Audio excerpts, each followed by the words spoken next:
in the matter of Mr. Stoner. My lady, my lords, before I go any further, this appeal of course, concerns children. Yes. It's in open court and is Yes. being live streamed. Yes. As there must of course be no reporting of it that might risk identifying the children, Yes. and we propose, subject to your approval, that we refer to the parents as mother and father. Yes. And to, although there are a number of subject children, the one child who is likely to be referred to most as either the baby or the child, or C. Yes, we thought you might potentially refer to the older female child. You might call her the older child, or but Yes, we would I think we'd all recognise who you're talking about. Yes. We have got our panic button, and if anyone makes a mistake, we can. That's good. Remind everyone Yes. of the confidentiality, but if absolutely necessary, I can press the panic button. Thank you very much, lady. Yes. Lady, I am here together with Miss Barua on behalf of the Appellant local authority, and we're joined by our instructing solicitor who has conduct of the case and her assistant, together with members of the social work team, the allocated social worker, the team manager, and the relevant head of social work for the relevant area. The mother who's joining by live stream is represented by Mr. Chewan, King's Counsel, and Miss Bell. And their instructing solicitor is present in court as well. The father, also joining by live stream, is represented by Mr. Norton, King's Counsel, and Mr. Brown, and their instructing solicitor is present in court. The children through their guardian, who is present in court, are represented by Miss Thorne. I don't believe we've got any written material from Miss Thorne other than half a page saying there is no written material from Miss Thorne. That's correct. Lady, just in terms of housekeeping, first of all, Yes. and bundles, we hope that my lady and my lords have 3 bundles: a core bundle, which runs to 403 pages, a supplemental bundle that runs to 219, and then an authorities bundle that runs to 112. Thank you. We have those, thank you. And lady, within the core bundle, there are the relevant skeleton arguments, Yes. and of course the judgment of His Honour Judge North. And lady, before addressing you in relation to, by reference to our skeleton, can I just make clear at the outset on behalf of the local authority that it's readily acknowledged that this is an experienced judge, a designated family judge, and that he had all the advantages of a trial judge dealing with a difficult fact-finding case, and the dicta, particularly those of Lord Justice Lewison in the Fage, or is it Farhay, I'm never quite sure, And Volpe. Yeah. Volpe, have been kept well in mind, and it's nonetheless the local authority's case that this the learned judge fell into significant error. Before turning to the grounds, lady, could I perhaps address the court as to why the local authorities say this appeal is so important? It might be said that, well, the learned judge made serious findings, including non-accidental head injury. The threshold was plainly crossed. And it might even be suggested further that, well, if there was another incident, isn't it likely that the father was the perpetrator? So why put these children and this family through a prolonged process involving, subject to this court's view, a rehearing? Lady, the local authority invite the court to consider any arguments along those lines in this context. This child, baby, was 26 days old when he sustained life-threatening and potentially life-changing injuries against a background of acknowledged sustained deceit by the parents. If the learned judge was wrong, and if, in accordance with the expert evidence, there was an incident between the two hospital admissions, then that impacts significantly on risk assessment, bluntly ramping up the level of risk, and as a consequence on welfare planning. Why does it ramp up the risk? Well, first of all, it would mean that the standout injury, the diffuse axonal injury, the DAI, remains unexplained in circumstances where the expert evidence strongly suggests that this is in keeping with a very serious inflicted injury, the sort of injury that professional boxers don't normally get. If it's right that the child was caught in the crossfire on the Saturday night, and there is some evidence to support that in messages, in images of the mother to support the parent's account, then if the judge was wrong and the experts are right, despite what happened the night before, between those two hospital admissions, there was another event, extraordinarily serious on any view, we respectfully submit. That further event took place in close quarters, meaning that one or both of the parents know about it and are lying about it.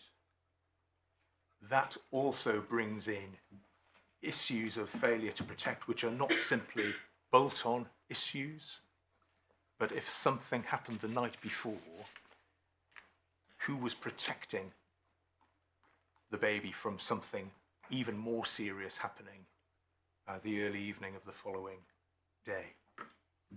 The period of 90 minutes or up to 2 hours that we're concerned with in that submission is a time when all the children were present on site, is that right? When you say in close quarters, you mean in close quarters not only to the parents but also to the other children? Indeed. Oh, yes. So, to the extent that the judge found that this was extraordinarily unlikely to have happened, your response, as I understand it, is that that means that the incident, if it must have happened, was all the more serious. Yes, indeed.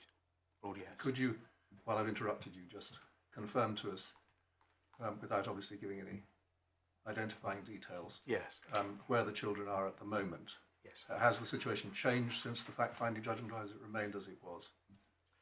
Lord, if I could just take a moment. The children remain in foster care, and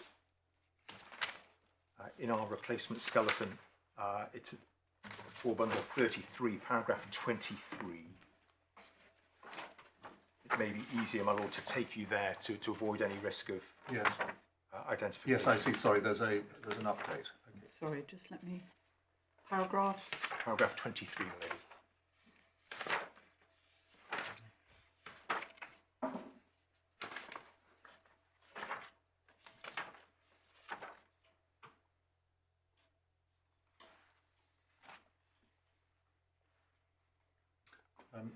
I'm sorry, I'm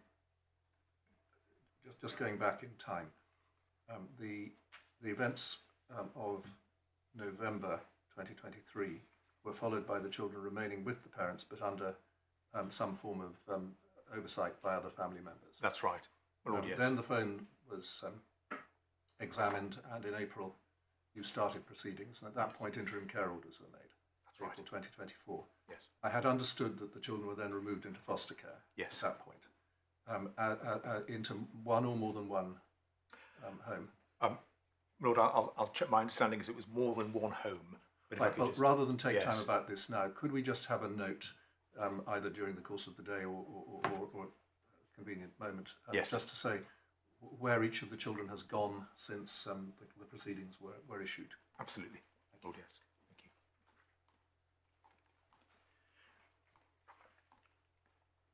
Lady, my lords, coming back to the point of this appeal and its importance, beyond issues of the issues I've already identified as ones which we respectfully submit ramp up the risk, there is a real issue as to perpetrator. And of course, conscious that this court is not in a position to come to any view about the evidence which might point one way or another, but simply to emphasise the point, I hope, that it's not as straightforward as, well, if something else happened, it must have been the father. There were aspects of the messaging and of the mother's conduct generally on that Sunday and Sunday evening, which, as is reflected in the transcript and the way in which the local authority's case was put to her, certainly a basis for consideration of whether she, in fact, of course she absolutely denies this, but whether she in fact may have been the perpetrator of a further episode. So there's no sound basis, we respectfully submit, for jumping simply to that conclusion that, well, it must have been the father.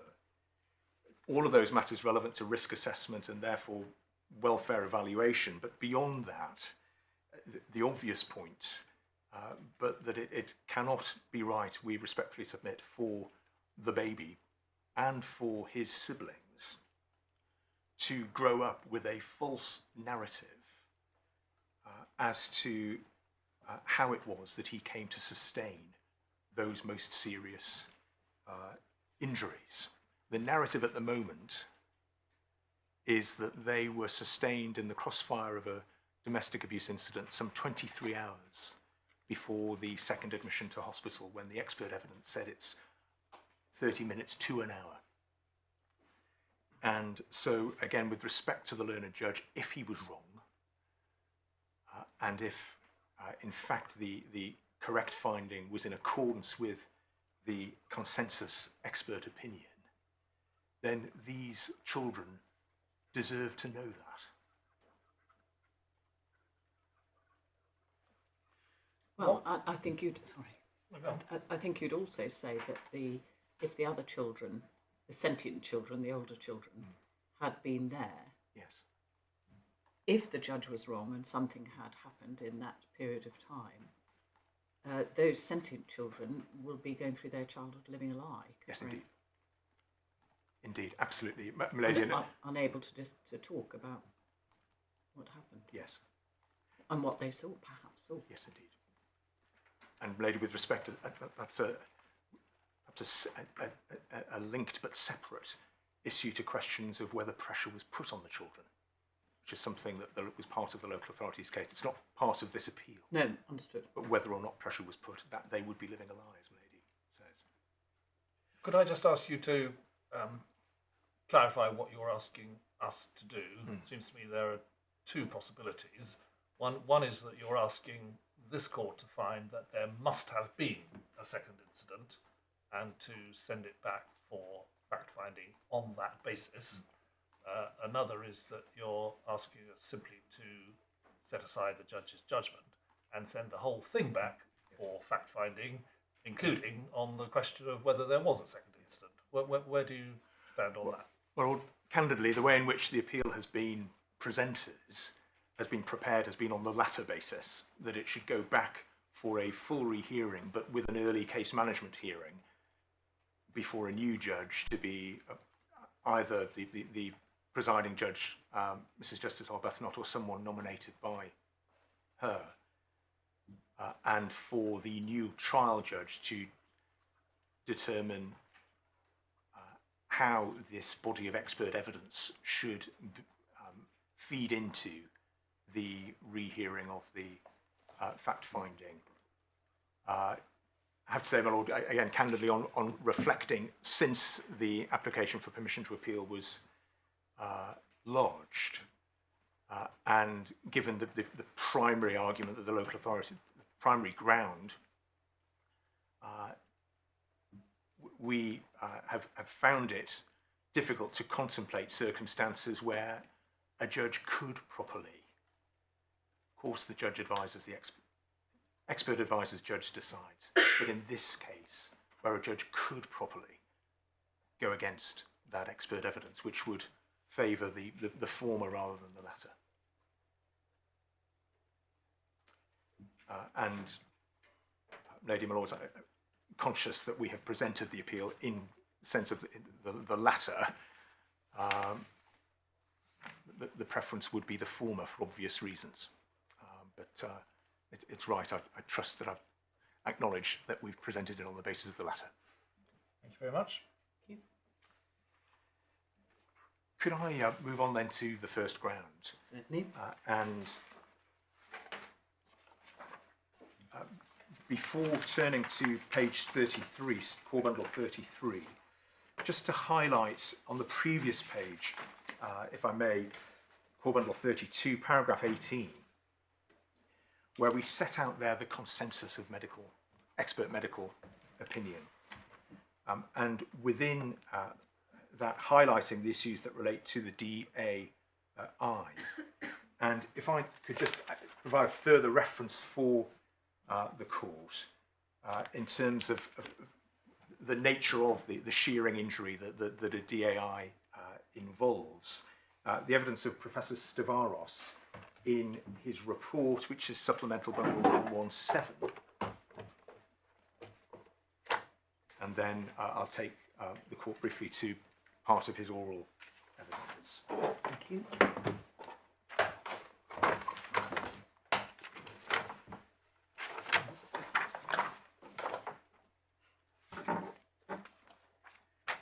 It's towards the bottom of the page, the paragraph beginning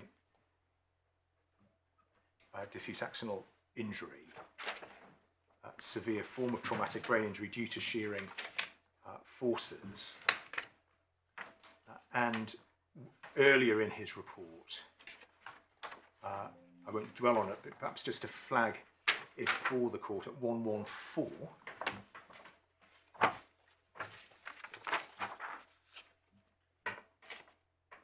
He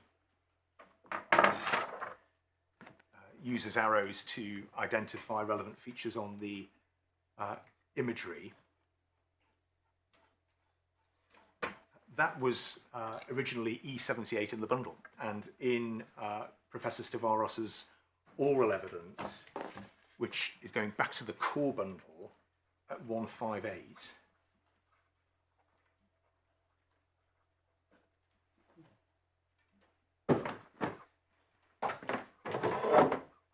And you want us to turn that up? Yeah, sorry, my lady. Yes, please.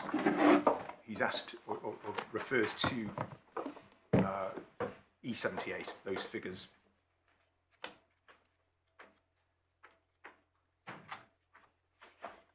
And this is in response to questions on behalf of the local authority who called him about halfway down the page. It's called bundle 158. The question: could you explain to the court, perhaps the parents would understand the significance of this part of the injury to the child? I won't read through the answer, but I invite the court to consider the answer that the professor gives, which runs onto the following page. Should we just read that through? Thank you.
We're looking at the supplementary bundle chart, which I find helpful. In page 114. As I understood it, the two impacts are seen in A as being surrounded by yellow and red respectively. So one to the top of the head, as it were, and the other to the back and side. Sorry, to the, could you describe it? Which is which, the yellow and the red? Well, can I just take a moment to just looking at how the orientation changes it. with each Yes. one, wasn't altogether. Just looking at the explanation below, figure 2. Viewer is looking at the top of his head from the front. Yes. This image has been generated to aid the court in the degree of swelling seen overlying his head. Yes, orange arrows. So the word "front" at the top of top right of A is a little bit unhelpful. It Yes. may be left, but there seems to be the yellow on top and the red area to the further back. Yes. And then in B, one sees very clearly marked in red the extent of the fracture. Yes. Across the entire width of the Yes, indeed. of the bone. But the medical evidence, as I've understood it, is that it was the diffuse axonal injury which would have had the impact on behaviour. Yes. That although the other injuries to do with bony injury and bleeding in the various levels surrounding the brain are highly abnormal. It is the DAI that is of assistance to an investigation in deciding when it took place, because of the effect that the doctor said it would have on the child's actual presentation. Oh, yes. Were it not for the DAI, the time frame was up to 2 days before admission. With the DAI, it's the DAI at least is 30 minutes to an hour. Right. The DAI itself is seen in D. Is it not?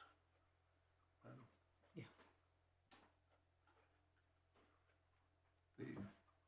The light patches in. Yes. Red Oh, and yes. red. The shearing. I think that's. Yes.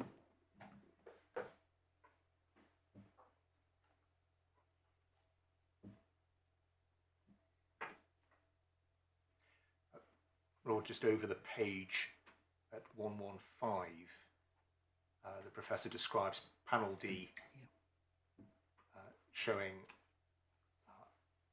increased signals shown on the left, yellow arrow, and right red arrows in keeping with DAI caused by shear type event.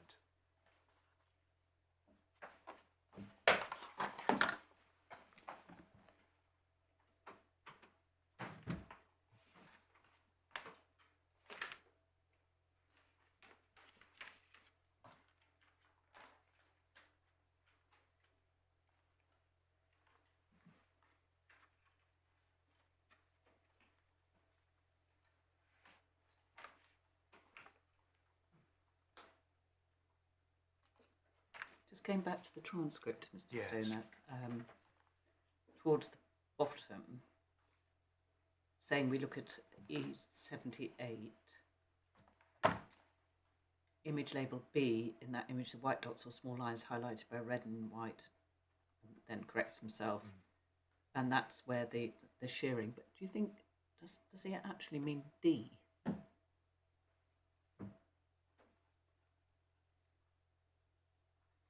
Because B seems to show the fracture. It does, yes. And D, when one looks at the commentary that you've taken us to at Yes. page 115, I think that was an error. And I think actually we should be looking, when reading the transcript and looking at E78, we should be Yes. looking at D, because there we do see the small white. We see what those of us that are familiar with these sort of cases would recognise as shearing. Yes. Lady, thank you. injuries. Yes. Yes, thank you. That's most helpful. Thank you. Do you want to ask anything Ready? else about it? Lady, can I take you back to our skeleton and having identified at core bundle 32, identified the consensus of expert medical opinion, which included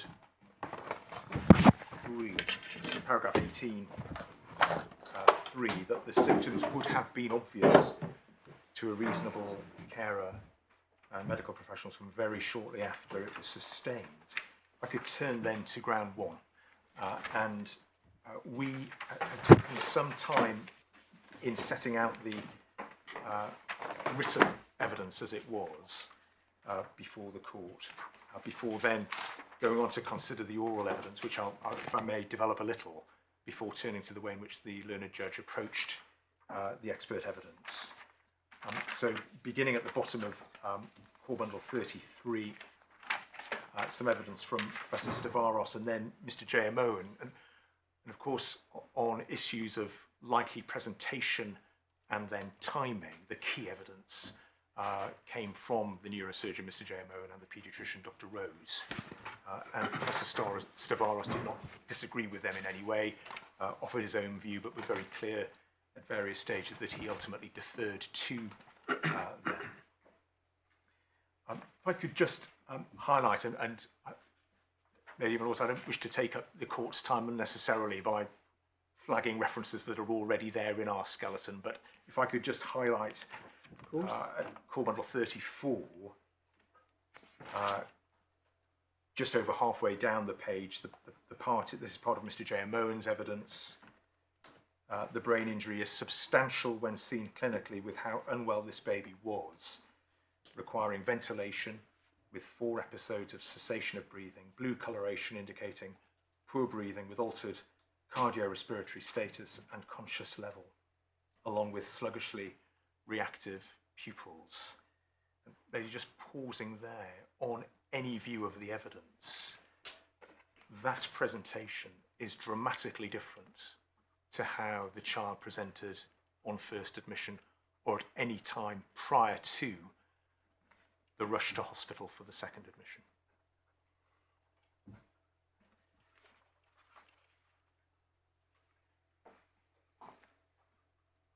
Mr. JMO goes on to say it's very difficult for me to clinically associate such an encephalitic child with the assessment in the first emergency department visit. And he goes on to suggest, this is in his report, 3 potential explanations. One, that essentially the doctors first time round got it wrong. Second, that the baby was deteriorating and continuing to deteriorate.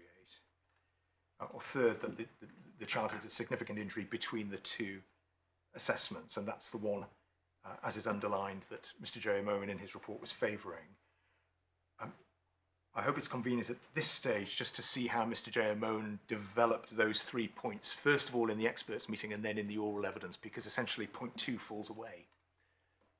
In the experts meeting, and it's supplemental bundle 193,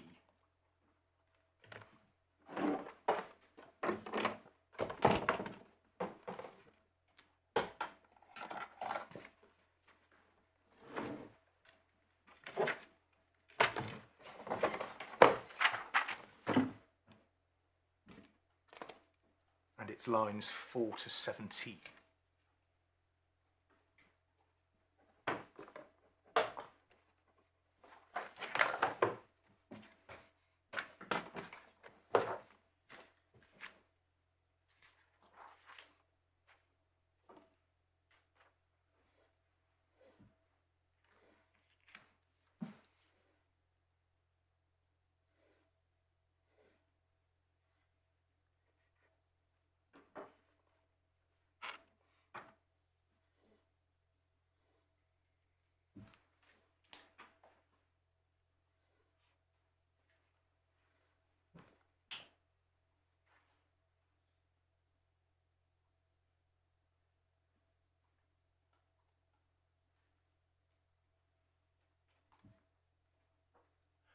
Lady, then, having firmed up within the experts meeting, then within oral evidence, back to the core bundle, please, at page 207.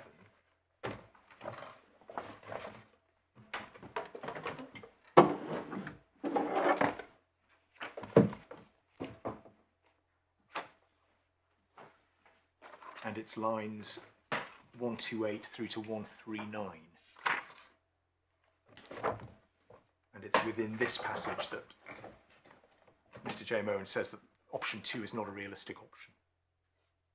Well, he said that the doctors missing it wasn't a realistic option, although, I mean, in a sense, that wasn't a matter for him ultimately.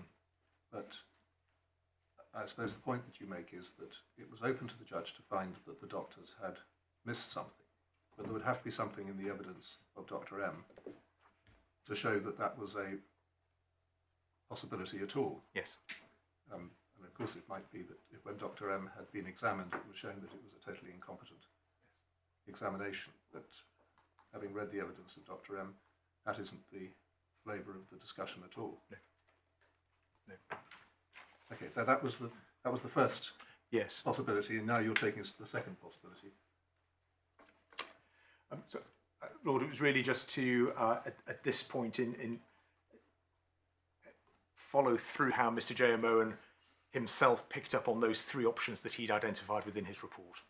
So firming up within the experts meeting and then essentially narrowing it down to 2 options, although as my Lord, with respect, correctly identifies, it was theoretically, we would submit open to the learned judge to find that it had all been missed several hours earlier. So in this passage you've taken us to, Yes. option 1, he puts into the equation the objective findings, the observations, breathing, pulse, and all the rest of it Yes. being fine. Option 2, he simply says not realistic, and then he goes on to discuss option 3. Yes. Option 2 being that the baby was deteriorating and continued to deteriorate until the second admission. He just simply says deteriorating to second admission, expect obvious, not a realistic option. Yes. And just on that point, which I'll come to shortly, one of the points Professor Stavaros himself makes, which was picked up and resoundingly endorsed by Mr. J. Moen and Dr. Rose, was that this sort of injury is not a slow burn injury. Lady Lords, can I then go back to our skeleton at core bundle 35?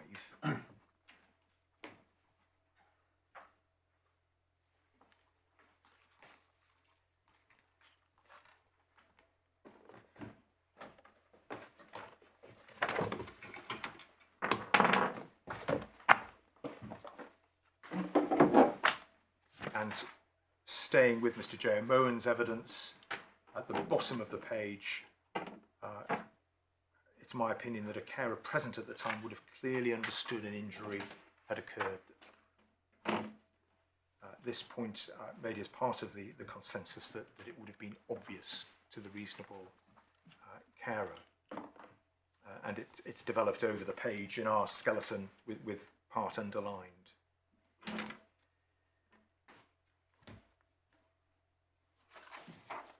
And then the evidence of Dr. Rose, again, the parts that are underlined, we would respectfully emphasise again the description of the child arriving on the second admission in extremis, and then in answering the question that's in bold at number 5, please comment on the child's likely reaction at the time of the alleged injuries being caused. My opinion, he would have immediately suffered altered consciousness and would likely have become non-responsive and floppy. He would not be distressed as he would not have a sensation of pain. And then the response to question 6 about how apparent it would be, all this would have been obvious to his main carer. It was Dr. Rose's written view. Maybe we then set out some extracts from the experts' meeting. some of which, the ones I've intended to emphasise, I think I've already emphasised the reference to boxers and boxing matches, boxing injuries. This isn't a slow burn type of injury, and I perhaps needn't develop those points any further or seek to emphasise them any further. I think there's another strand to the evidence which is to do with what's the difference between adults and newborn babies. Yes. And the general opinion of the experts was that it didn't make any difference, although adults and babies are different. Yes. Babies have their own way of looking after themselves, which means that they're not, in a sense, more fragile in Yes. terms of these appearances. Yes. Lord, respectfully, absolutely, and a point perhaps if I come on to shortly in Mr. J. M. Owen's evidence, where he's asked quite properly on behalf of the mother to agree that this is a mechanism that's being described, a baby of this age that he's perhaps never seen before. I didn't mean to preempt that. Not at all. In short order, he says mechanism to one side. The likely reaction is the same. Or perhaps I'll come to that and look at the direct quote, if I may, in a moment.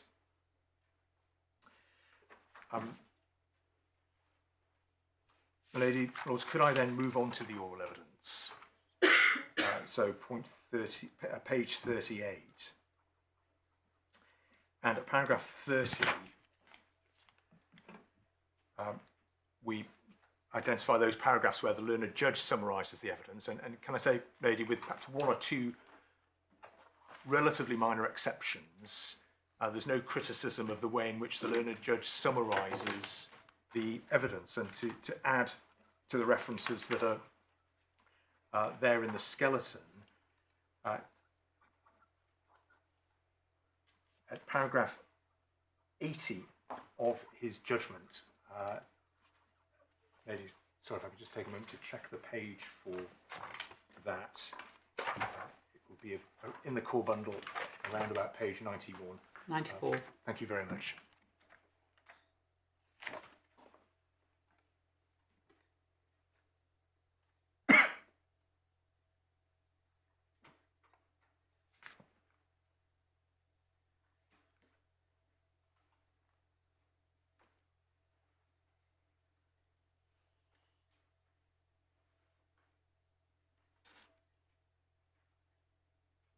Sorry, lady, can I just take a moment to check my reference on this?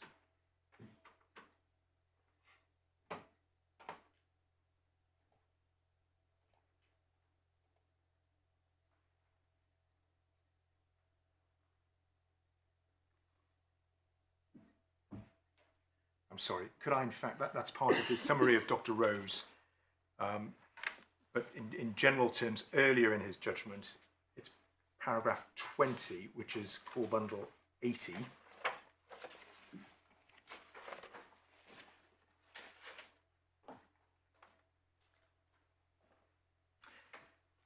Yes, sorry, lady, I can now, I think, make sense of my handwriting. It's paragraphs 18 and 20, so both on core bundle 80. So 3 lines from the top. The experts advised that a traumatic brain injury, DAI, was in their medical opinion very likely to have occurred after the child's first presentation at hospital, and therefore not sustained the night before. And then paragraph 20, second line, the expert medical evidence strongly suggests that if the child had sustained all these injuries in that incident, he would have presented in a seriously unwell way when seen on first admission. And then coming back to the skeleton at core bundle 38, paragraph 30, and then moving on to the next page, referencing paragraph 58 of the learned judge's judgment. Importantly, the experts agreed that it would be expected that the child would not behave normally from the time of infliction of the DAI.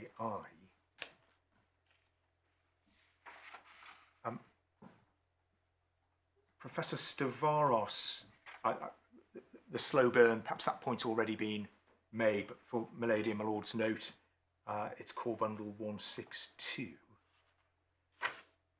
But I would invite the court to look at Mr. J.M. Mowen's evidence at core bundle 209 to 210.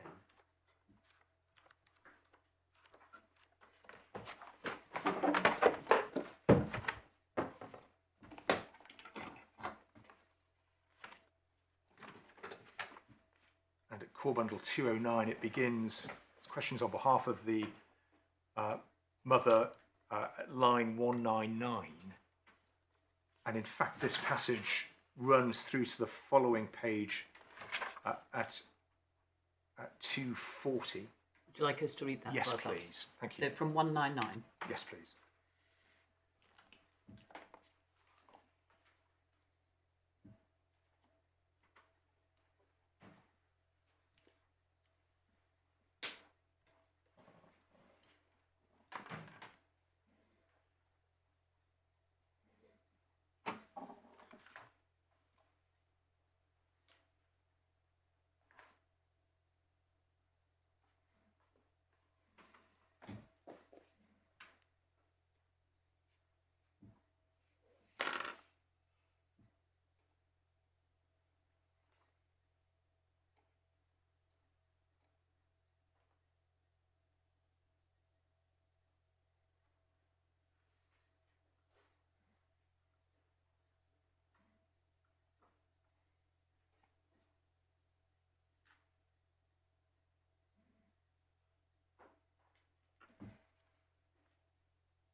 Now, just staying with 210, CB 210 and lines 233 to 235, really reflecting the force of the expert medical opinion. And one of the points we sought to emphasise in our skeleton was that the court had Mr. J.M. Owen, paediatric neurosurgeon, saying that the finding that the judge ultimately made was one that, in his view, simply not allowed. He could not allow him, for his part, Mr. J.M. Owen, to say that this had been occurring over hours, which it must have been if the learned judge was right. And just to add to that, now that we have the note, line 234, Mr. J.M. Owen saying he cannot square that up, regardless of an unusual mechanism. And this is coming back to the point raised by my Lord Justice Jackson earlier. 26-day-old baby, put mechanism to one side, whatever the mechanism may be, however unusual, cannot square it up. Maybe the court needs no reminding that experts for some time now will not, very, very rarely use terms of diagnostic of or with degrees of certainty. There will always be room. They never say never. Never say never. But respectfully, we would submit it really rarely comes stronger than this.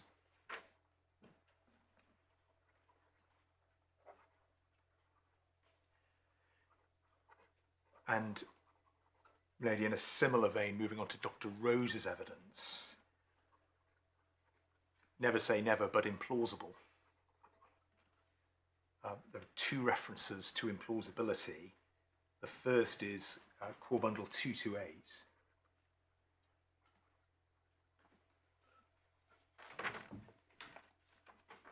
Answering questions on behalf of the mother towards the bottom of the page.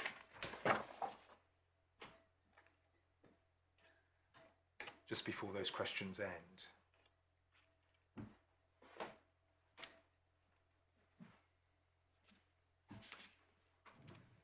And then a reference that's not in our skeleton, but at Core Bundle 232. Sorry, Sorry, just a moment. I'm just yes. looking at your first. I'm sorry. Yes, sorry, thanks. One. Next one is Core Bundle 232, please.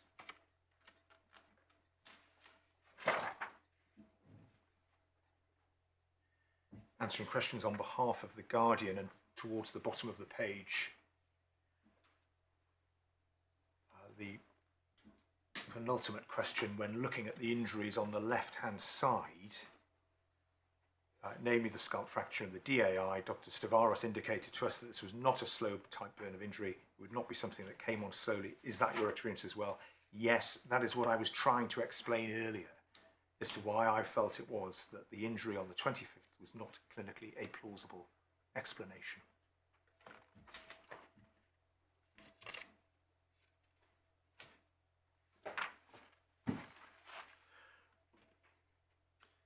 Lady, if I could...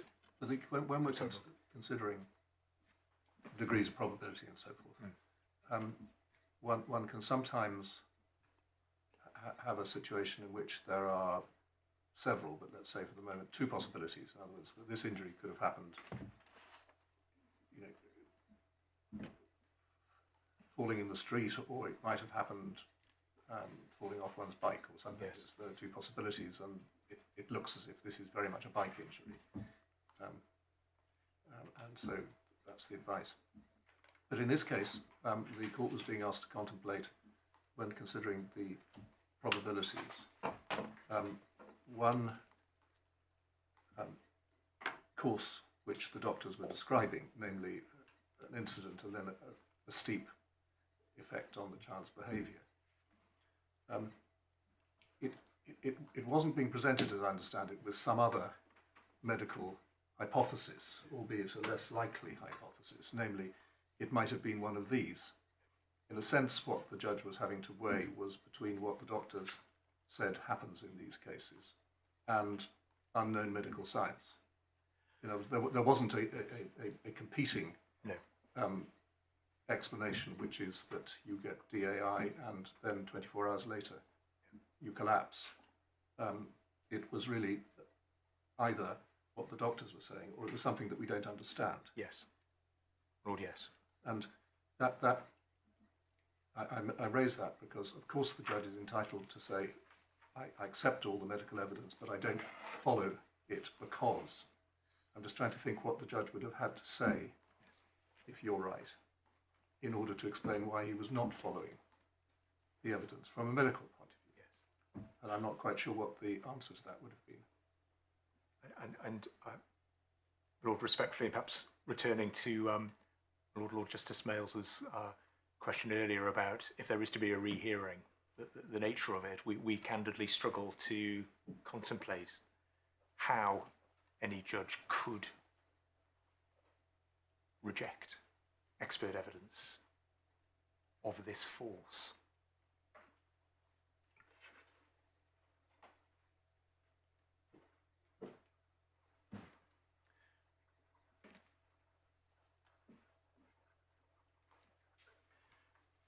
Maybe this may not assist, but we've sought to think of potential analogies. And one thought is a case where an issue might be as to whether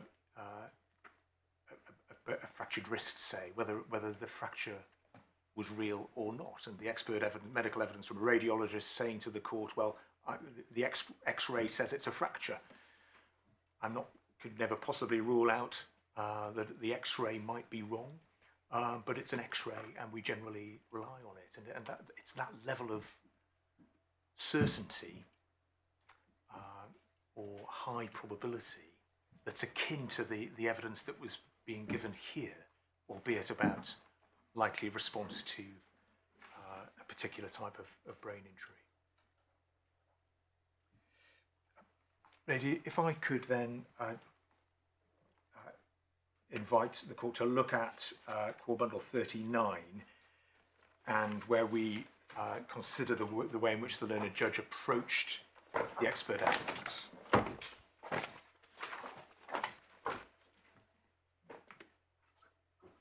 With repeating perhaps the caveat that in the circumstances of this case, it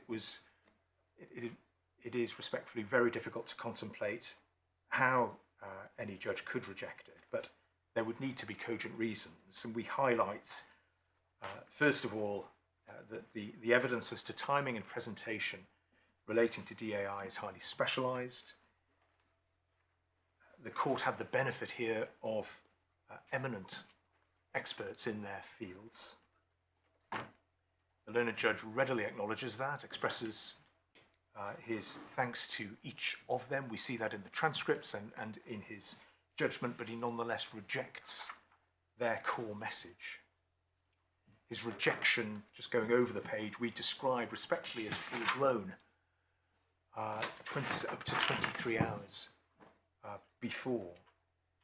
These are not fine margins. And at point 5, we respectfully submit that the learned judge lost sight of the expert evidence, which was telling him, in Mr. J. Mowen's words, that this was not allowed. It didn't square up. In Dr. Rose's words, that it was implausible, what the learned judge ultimately found. I think you told us before, just to be clear, you're not quibbling with the way that the judge described the evidence, but you're accepting that he set it up at full weight. Yes. It's just what he did with it after that your point relates to.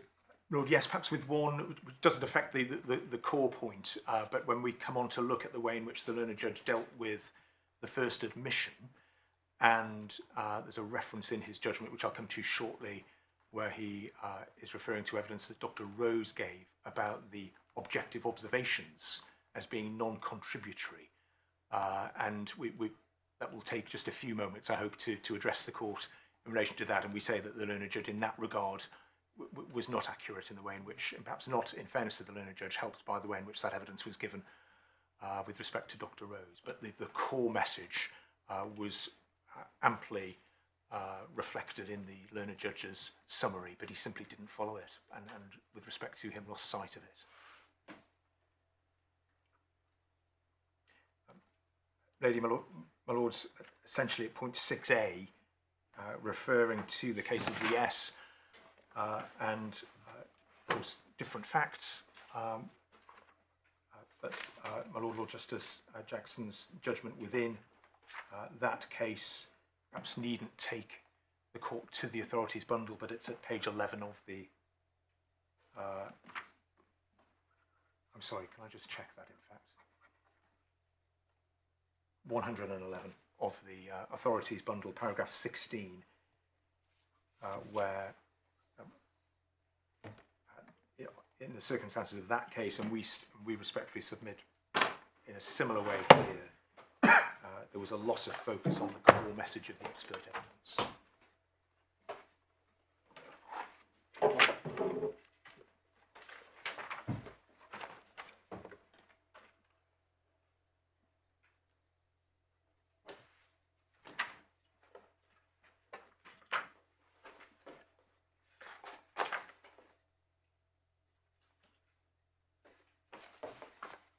Well, I think probably that demonstrates, as you were saying, that one can't really transfer from one to another, because I think there may have been, from memory in that case, a sense in which the effective evidence had been watered down before it was then brought into effect, whereas that's not your complaint here. Oh, yes. And yes, there was a car door explanation, I think, in that case, whereas here, as Lord has identified, that there was no alternative explanation that was being advanced to explain the DAI.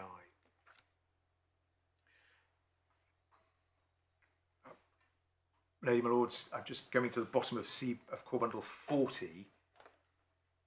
The learned judge's conclusion that the parent's description of the child's presentation was broadly consistent with the expert's description. We say, with all due respect to the learned judge, was simply unsustainable, given the expert evidence overall and on the parent's case at its highest. And this is confirmed in the transcripts of their respective evidence, particularly the mother who was tending to the child following the incident on the Saturday night, told the learned judge that she was following her usual pattern of feeding him every 1.5 hours or so, checking on him. It wasn't until the visit to McDonald's at some time around early afternoon the following day that her concerns were raised. And it's around that. Referring in that paragraph to the parent's description as broadly consistent, is that referring to the presentation before the first admission? Is that what these passages refer to? My lord, yes. So descriptions of being perhaps not feeding as much as he normally would. But the point is that descriptions of being off colour, yes, is not consistent with what you get when you have this injury. No, absolutely, Lord, yes.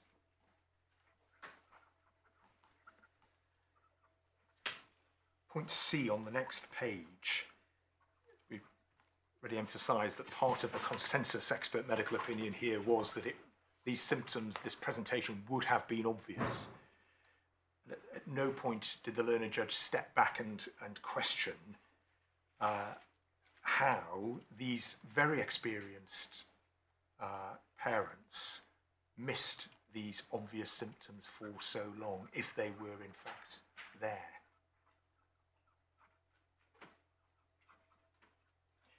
And then the final point, the reference that the learned judge makes to scientific research, potentially providing an explanation for the medical results and observations.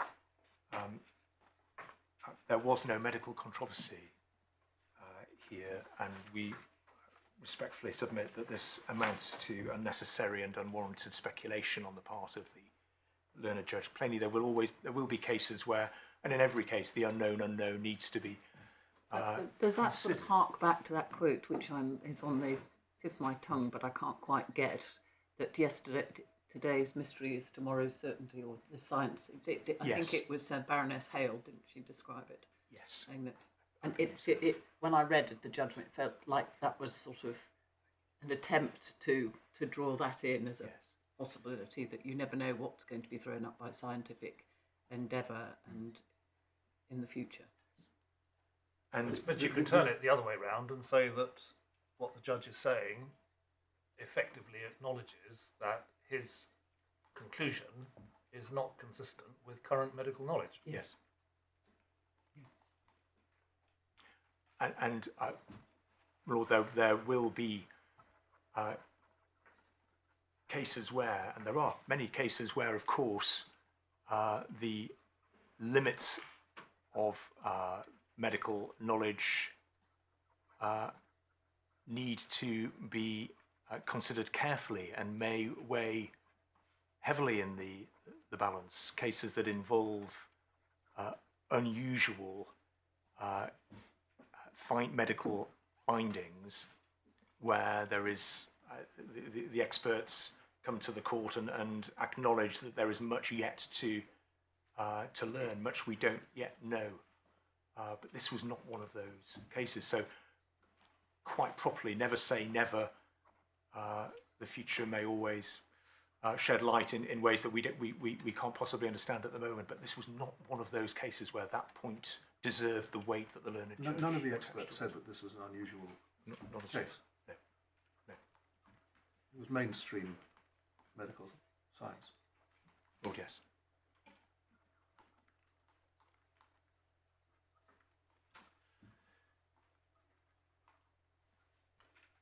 Could I move on to ground 2? The learner judge's approach to the first admission. We make the point at paragraph 33 that the learner judge's finding to be correct, the symptoms of DAI must have been missed during the course of this admission, which the learner judge confirms at paragraph 139 of his Sorry to pull you back. judgment. I'm sorry, just before leaving ground 1. Yes. That we had an exchange earlier on about if not what the doctors were saying, then what? Yes. And put your point D about scientific research may provide. That appears to have been the judge's answer to that question, which is some unknown medical causation. Oh, yes. Yes, sorry. No, You were going not on. at all. Thank you.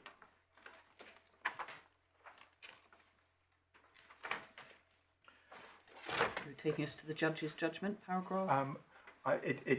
In fact, lady, I was going to stick with the skeleton if you're content for me to do that, and just to highlight points we make at paragraph 34, when considering the learned judge's conclusion that the symptoms must have been missed. The child was in hospital during the first admission for almost 3.5 hours. And during that time, he was triaged, examined, and regularly observed. He was examined by Dr. M. So he arrived at 15:47. He was examined at 18:04. But we set out the timings there of the observations that were made following triage at 16:10, 17:15, and 18:40. And the results noted on the paediatric neurological observation chart and early warning system. And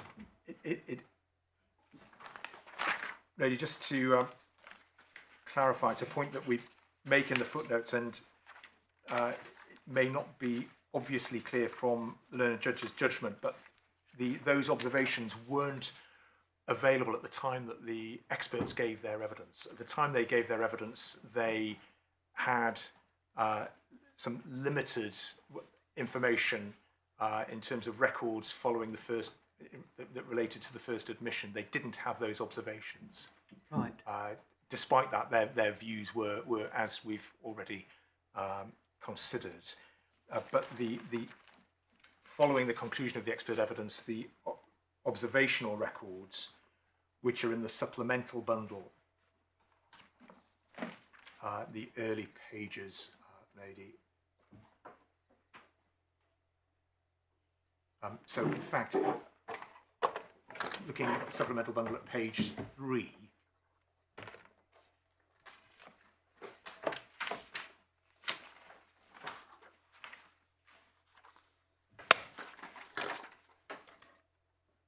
the ED clerking record there,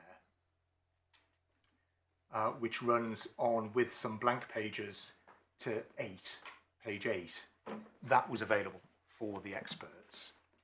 And within that documentation, there's reference to the examination that Dr. M undertook.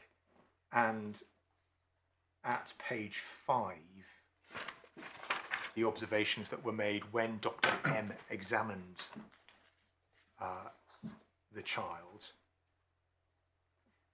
which we know was at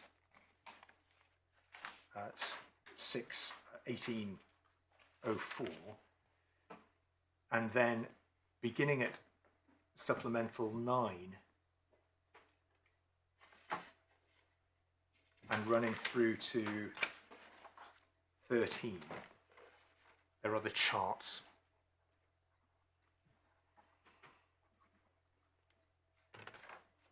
which reflect essentially normal observations.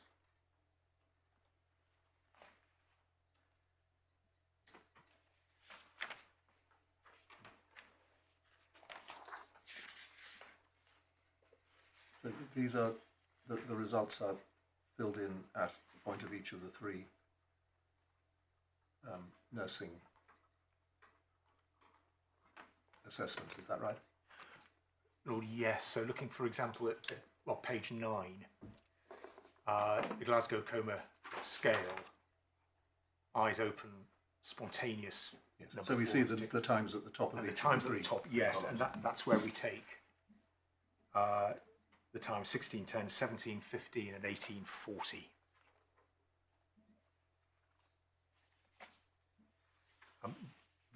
All of those observations were not made by Dr. M. Dr. M was only involved on examination, so the obvious point is that it wasn't just, if Dr. M missed it, then so did those who made senior those. nurse, wasn't there?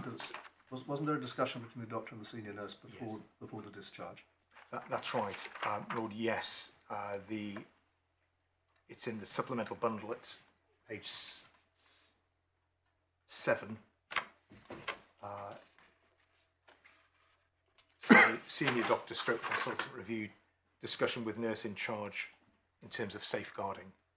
Based on the history given by the dad, no obvious safeguarding issues noted. And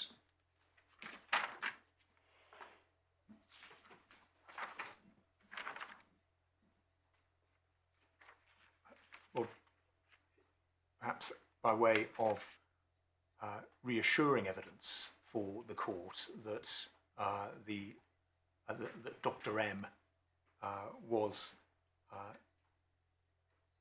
taking the matter with appropriate seriousness. That evidence ought to have, we respectfully submit, reassured the learned judge. But it's one factor that goes alongside the evidence of Dr. M overall. And Lord Justice Jackson has indicated on the transcript of his evidence, referred rather to the transcript of his evidence.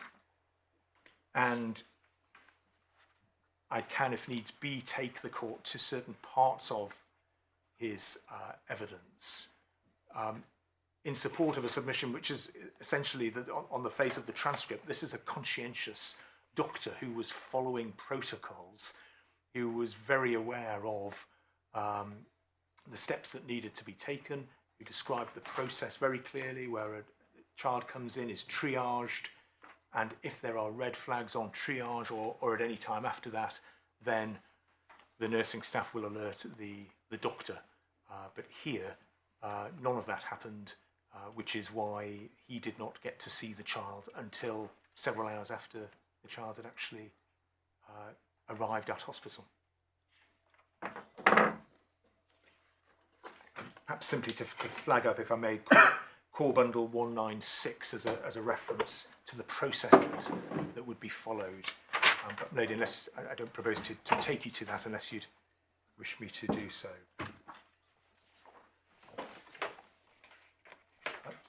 Coming back to the skeleton, the learned judge appears to have concluded, and this is our point 5, that Dr. I'm so sorry, I actually would like to look at 199. Yes, sorry, lady.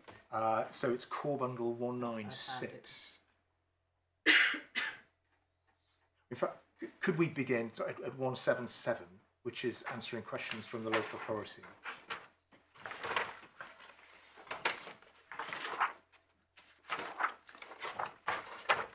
And it's towards the bottom of the page. The question in terms of the range of observations there, what was your view of that in terms of those observations? And the answer that goes over the page,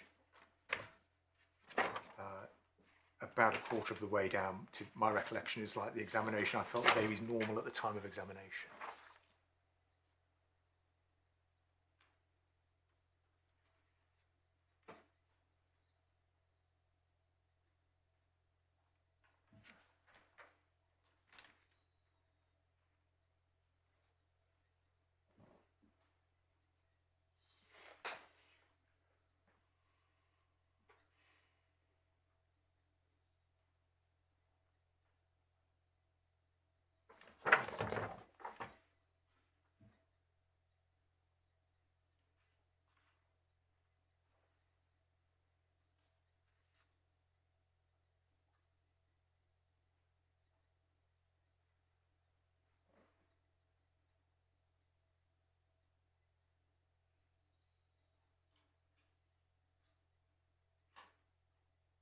Thank you very much. Maybe briefly before leaving that reference, again, we would have hoped reassuring evidence for the court, for the learned judge. In giving that description, Dr. M was able to explain why, insofar as there was an increased respiratory rate to 55, he had an explanation for that because he'd taken the child. And then at 196, please.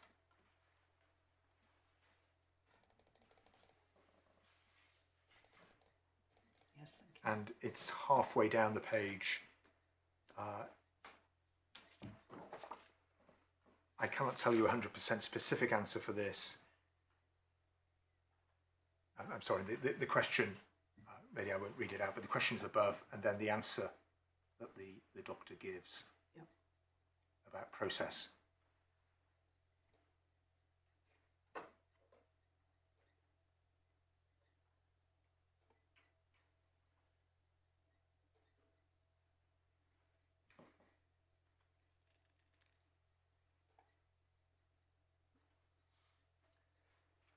Yes, thank you. Where did you want to take us then? Could I take my lords back to the skeleton at core bundle 42?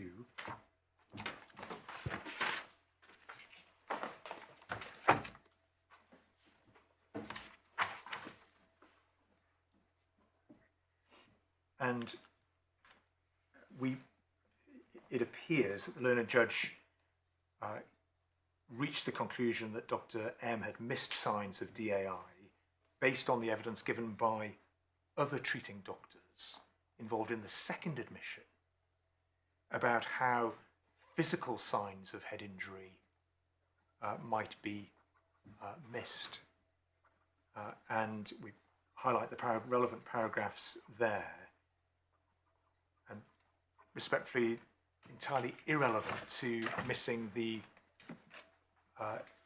neurological signs of brain tissue damage, which were so vividly described by Mr. J.M. Owen and Dr. Rose.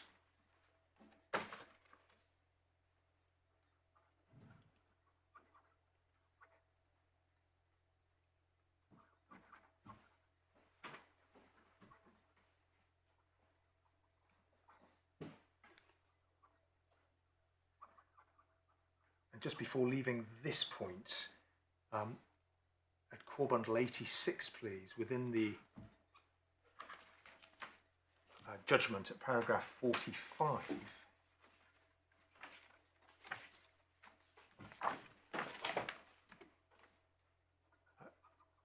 it would seem inconsistent with the learned judge's reasoning otherwise. He emphasises here, or makes clear, that Dr. Yu, who was one of the doctors involved in the second admission, painted a graphic picture of a very poorly baby on examination. Breathing would stop, heart rate would drop, pale and sluggish, not react to painful stimuli, the insertion of a cannula. And in a similar way, the senior doctor, Dr. S, who was overseeing the second admission, and this is at paragraph 49, just on the next page. Like Dr. Yu in the second line rather, like Dr. Yu, he spoke of the very concerning nature of a baby having apneic episodes, and so on.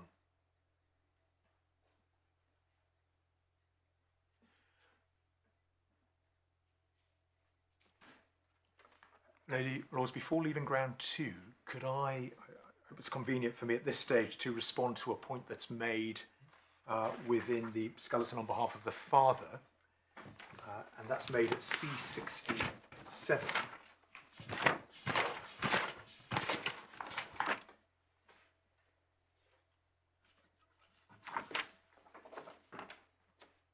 Point 5.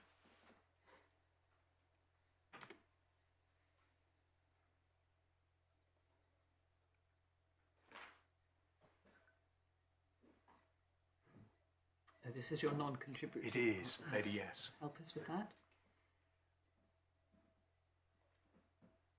So the point is that made there, lady, and then in a moment I'll take you to the learned judge's judgment and then the evidence that Dr. Rose gave.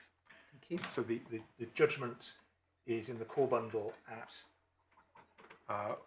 108, and that's paragraph 140.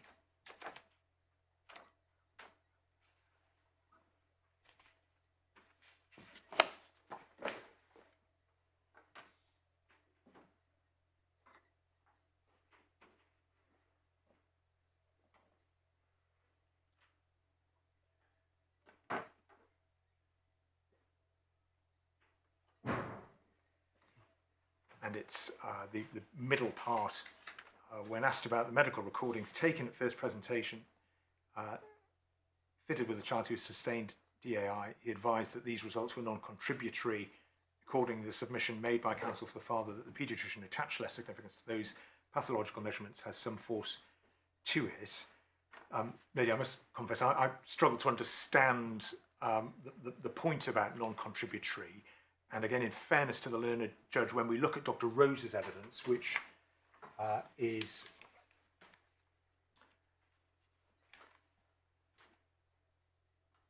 sorry, lady, I know the reference is here.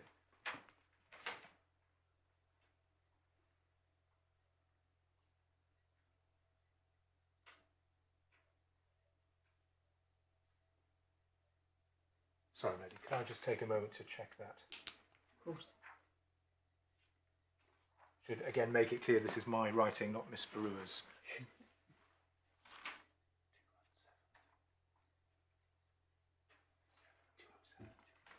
217. Thank you. Thank you very much.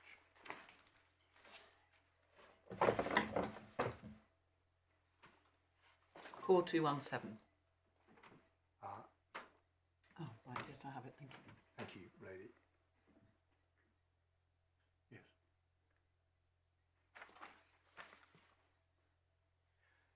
Yes, thank you very much indeed.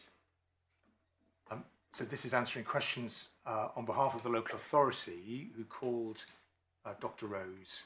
And the questions begin about a quarter of the way down. How do those recordings fit with a child that has sustained a DAI?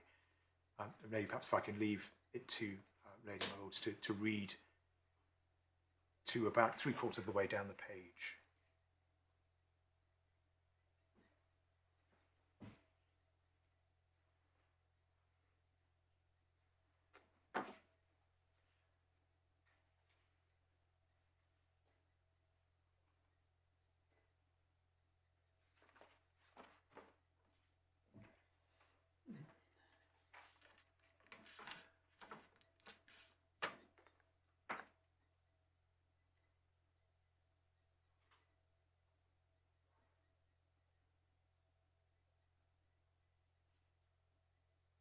Does that answer what's meant by non-contributory?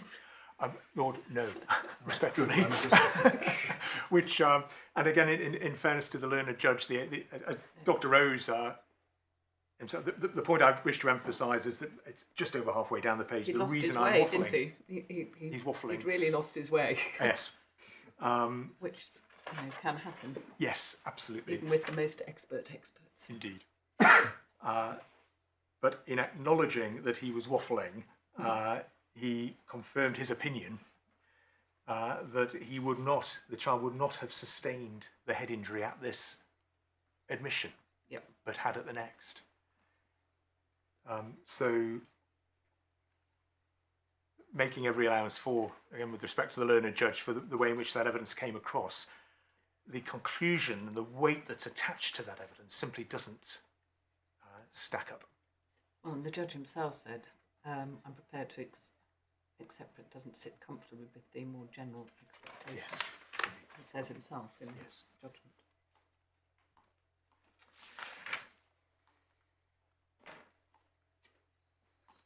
Lady Lords, could I then move on to ground 3, which is core bundle 42, and the learned judge's approach to the parents' evidence.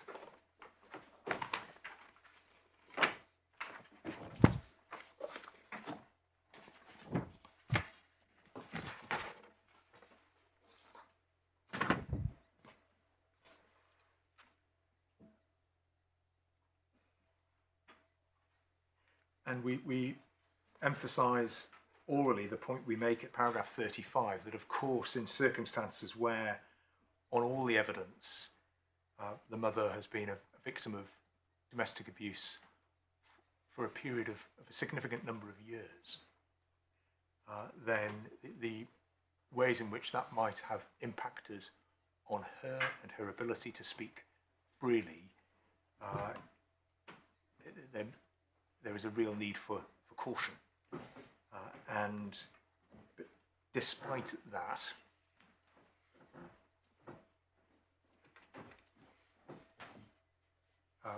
the learned judge's investment in her credibility and that of the father, we respectfully submit, was simply unsustainable. And we set out a number of points. First of all, the parents had lied about the cause of the head injuries for over 5 months, positively asserting that the toddler had essentially been responsible in an accidental way for the injuries. And the various points in the judgment, the learned judge, of course, acknowledges the lies that have been told, but is very clear about the positive aspects of the parents, and there are plainly many positives to them. But we submit failed to consider the extent to which that extraordinary deceit reflected their willingness to put their own needs before the child's.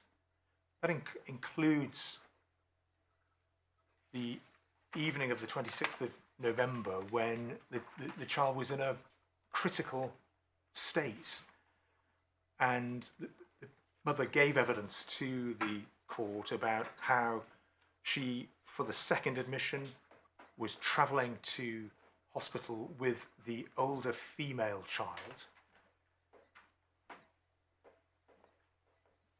how she had asked the older female child to put the light on in the car, such was her concern about the baby, so that she could see whether the baby could take his bottle. But during that journey, she was on the phone to her own parents, telling them on her own account an untruth about what had happened to the baby. And that untruth then was repeated when they arrived at the first hospital and then at the teaching hospital, ultimately. And that untruth was sustained through discussions with social workers, through police interviews, right up until the end of April, when the text messages were made known to the parties. The second point, maybe over the page at core bundle 43, even on the learned judge's own assessment, the mother was not being entirely truthful with the court. He found that she was not being honest in oral evidence about important matters, including her knowledge of domestic abuse in her own parents' relationship and her family's knowledge of domestic abuse in her relationship with the father. And then beyond that, point 3, the learned judge found that the parents gave inconsistent evidence about this crucial 1.5 hour period, but failed to consider whether any adverse inferences or whether there was any adverse significance to that inconsistency. In fact, it seems that the learned judge went quite the other way and used that inconsistency as a reason to support his investment in the parents' credibility. If I could take Lady to core bundle 109, paragraph 142.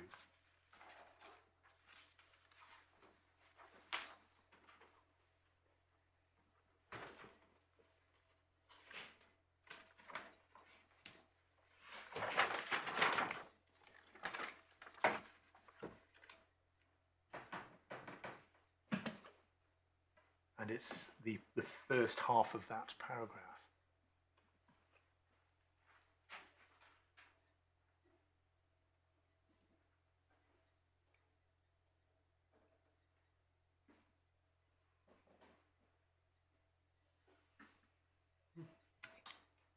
Maybe in short, the difference between the parents was that the father's account was that, or the mother's account was that when the father returned from the first admission, handed the baby over to her, and he then absented himself essentially to another building. The father's account was that he was in and out. And it might have been thought in the not uncommon way that where there are differences between the adults directly involved in the signal period, that those differences raise alarm bells rather than cause or give cause for reassurance that these are truthful witnesses.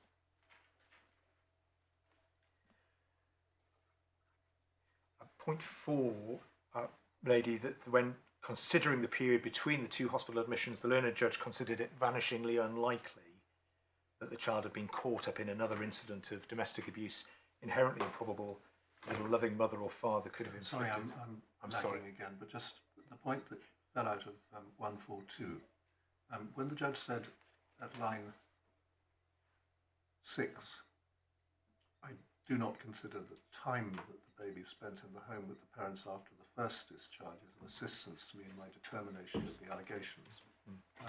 What is your understanding of what he meant by that?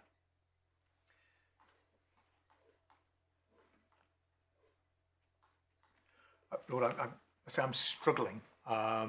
Right. I wondered whether, because if you read on, there would have been ample time for the injuries to be inflicted by either of them. I wondered whether... I see. Whether it was 90 minutes or an hour and 3/4 or 2 hours, it doesn't... That was... I understand that. Thank you I don't know whether... I kind of had presumed there'd been some sort of submission about, well, there really wasn't time, yes. by the time they got home and sorted out and everything. Yes. And saying, no, that doesn't help me, could have done it. Yes. Thank you very much. Thank you. Coming back, if I may, to core bundle 43, the vanishingly unlikely, inherently improbable, loving mother and father. Well, with respect to the parents, on the information that they were providing to the court, inherent improbabilities and probabilities were already resoundingly skewed. And for the learned judge to reach those conclusions, we submit he failed to consider how those probabilities and improbabilities had been impacted by the reality of how the parents, even on their own accounts, had acted. But in any event, I mean, how often has one seen in a judgment, mother loves her child dearly, father loves his child dearly, in the context of a non-accidental injury? Yes, indeed. Yes. Just because a parent adores their child or loves their child, that doesn't mean to say that in certain tragic circumstances they may harm that child. Indeed, really respectfully, yes. And perhaps the focus that there seems to have been in terms of there being another incident of domestic abuse where the baby may have been caught in the crossfire again. Of course, there are all sorts of other ways in which the court well knows, the loving parent might simply lose control,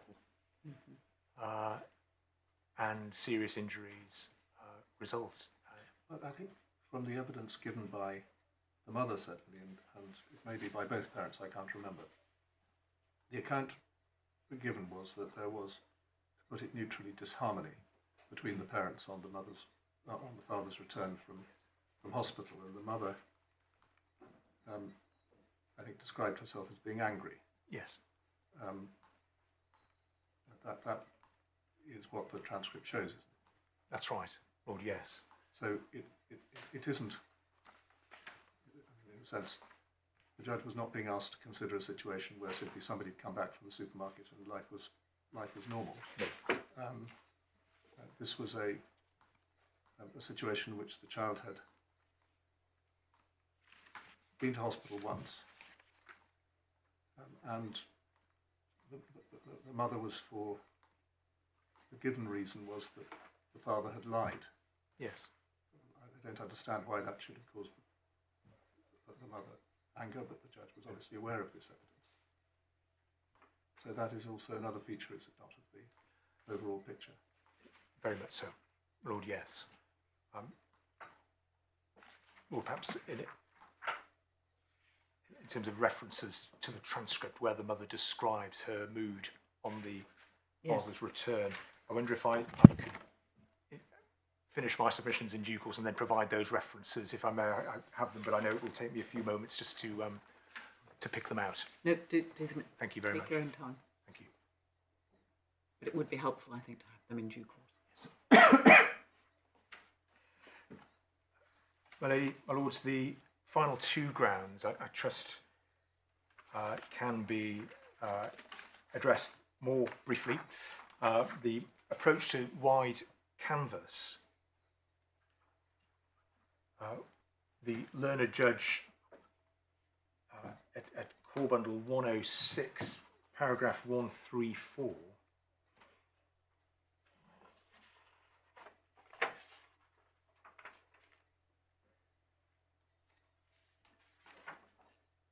and it's the second line, or rather the first part of that paragraph. And the second line, the local authority had no cause to intervene in the parents' care of the children prior to these proceedings.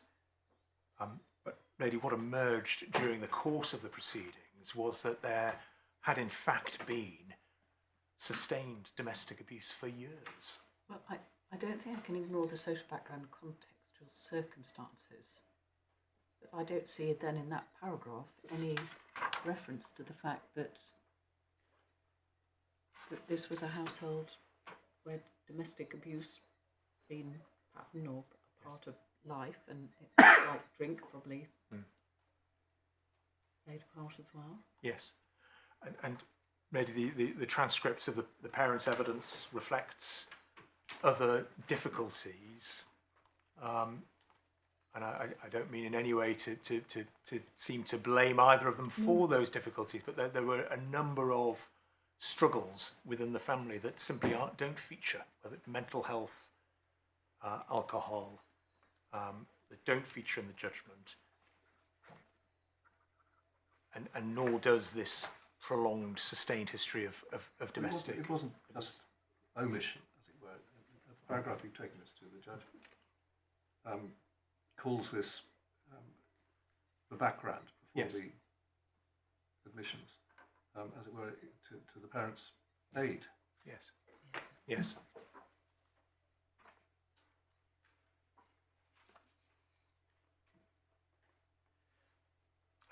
Staying with that paragraph, one of the points the learned judge seems to attach weight to was the fact that there hadn't been any incidents since the events of the 26th of November. So it's 5 lines down. Furthermore, no child came to any harm in the period between the injuries and the removal. Of course, during that period there was a safety plan, and the children were overseen by family members and professionals. Was the father in or out of the household? Can I just double check? He was in. Thank you.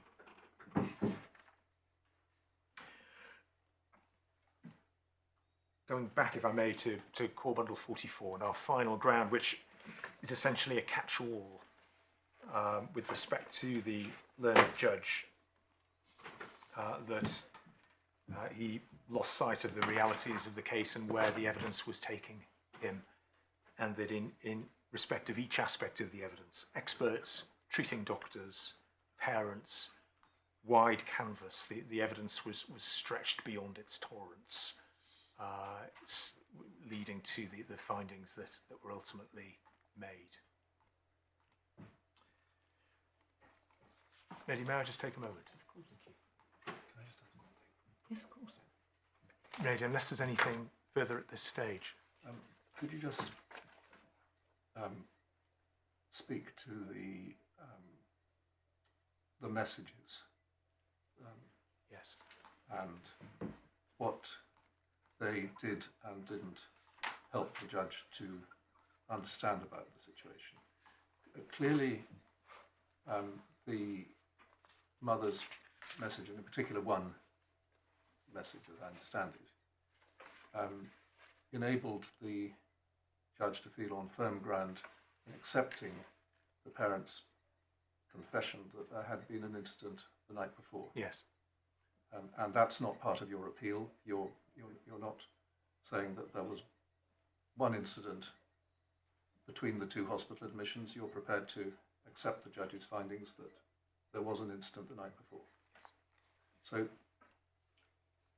speaking for myself, I can quite understand why the judge considered that to be very significant in helping him to get a framework within which to work. But what do the messages tell us about whether or not there was a second incident? Lord, could I take you to the paragraph 110 of the judgment, which is Core Bundle 101.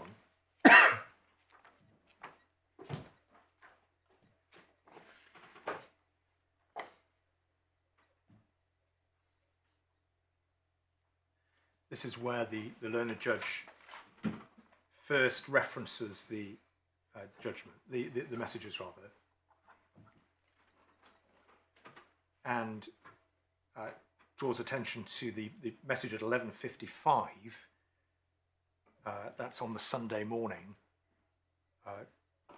The mother complaining about the assault on her, at that stage not making any reference to the child. And then 14:27 through to 14:42, 10 messages where concerns are raised about the child and about whether the child had been hit in the head. And those messages are entirely consistent with something having happened the night before that caused injury to the mother, and the mother then having some concerns about the child, and as she has described, around about the early afternoon, the McDonald's trip, that's when she began to be concerned. But they go no further than that. The messages do not involve, we must get an ambulance for him, or I'm going to take him to hospital. And it was the mother who took the child to hospital later in the day. So they reflect a level of concern plainly, but nothing like the sort of concern that was evident later in the day, and nothing like the sort of concern that the expert evidence was telling the learned judge that the reasonable parent ought to have had, because presentation of DAI would have been obvious. Well, your answer is they don't tell us anything about the DAI. They don't tell us anything about what may or may not have happened between the two visits to hospital. I mean, just logically, it seems. Yes. I mean, obviously, they may have relevance to credibility and either one way or the other, but they took the judge quite a distance. Yes. But your submission is essentially they don't help him at all in relation to getting to the end of the inquiry. Absolutely. Lord, and they might have done if those messages had included he's floppy or any of the other symptoms. So I mean, you would say that if you leave McDonald's and go home, that's very different from leaving McDonald's and going to hospital. Absolutely. Absolutely, my lord, and on the mother's own account of what she did later that day, driving with the light on in the car, it's clearly very different. Well, just on that, a point that's made on behalf of the mother in their skeleton, it's core bundle 53, is that it's a point that wasn't referred to by the learned judge, but it's submitted was nonetheless of importance, that there are no messages at any time that refer to something else having happened that afternoon, or between the two admissions rather. We respectfully submit that in the context of this case, against the background of this level of deceit, that's a point with all due respect that really carries no weight at all. Yes, I'd just like, before you sit down, to explore a bit what you envisage may happen if we send the case back on either of the bases which I asked you about earlier. Yes. So if we were to send it back simply for a new fact-finding hearing in which it was open to the judge to find, as this judge found, Yes. i.e. no second incident, presumably the evidence would be much the same as it was before. The parents would give pretty much the same account that they have given, and the judge might accept or might reject that evidence, but if he finds that there was a second incident,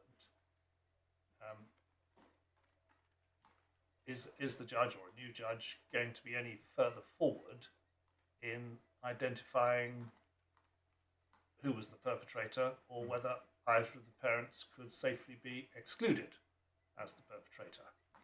And much the same question if we send it back on the basis that this court has decided that there was a second incident. What then? It would help me a bit in order to decide whether this course is something which it would be useful to do, to get some sense of what you envisage would then happen.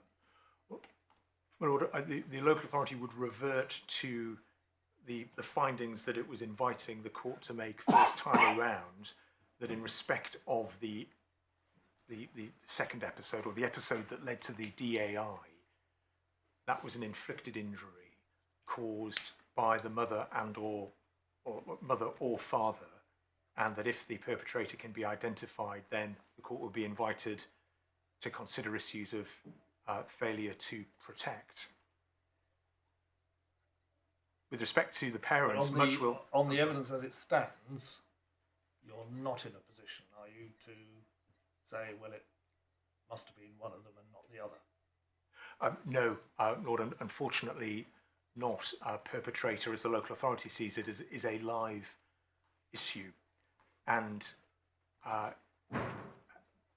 much will depend on how if we find ourselves in such a situation, the ball to a large degree is in the courts of the parents. They have already given very different accounts at different times about what happened.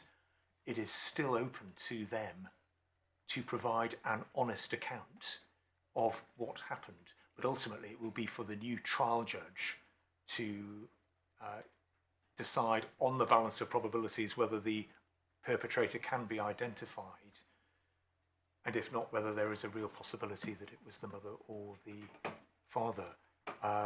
Respectfully, we wish it were more satisfactory than that. Yes, but given the history so far, it might be quite difficult to identify an honest account, as we call it, if one were now to be given. Lord, respectfully, yes. But going back, if I may, to where I started earlier this morning, that if that is the outcome, it does not render the process futile in any way. In fact, we respectfully submit that process is absolutely necessary and proportionate in the welfare interests of all of the subject children, so that they grow up. If ultimately the conclusion is something else happened and it was one or other parent, that needs to be known and understood, and it will be a challenge for those charged with assessing risk and managing risk. But none of that is a reason not to embark upon and bring that process to its proper conclusion. Yes, thank you. So I know you're doing this work, but in a sense to keep matters in a good order, it might just be helpful to look quite quickly at the references to what was going on in the short period that the family was together at home. I see it 243. Yes. In the mother's evidence, in the middle of that page, it's the father comes back towards the top. It's the father comes back from hospital, and what he said about the child being absolutely fine, had him in hospital for 4 hours. I knew there was something wrong with him. I'm taking him back to hospital, and then everyone was getting very angry. Yes. And then we move on to 244. Yes.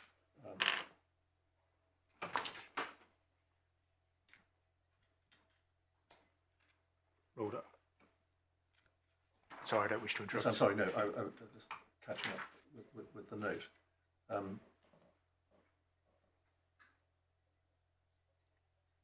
And that, I think, is sort of about as close as it gets to the cross-examination of the mother about what happened during the period of return.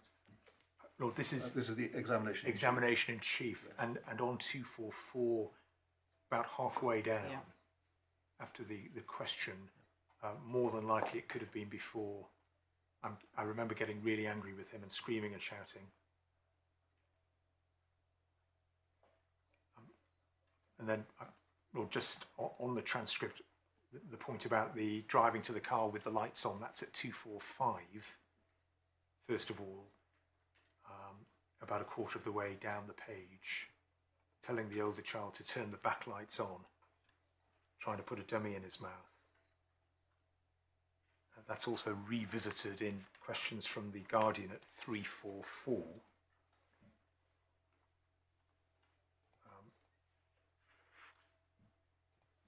But then in cross-examination,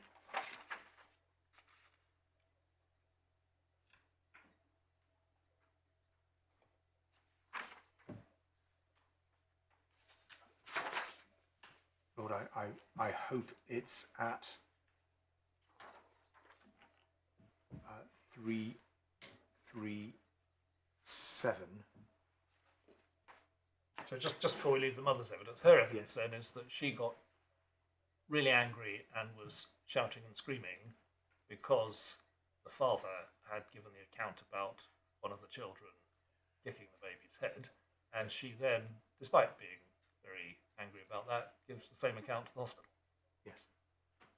Yeah. Okay.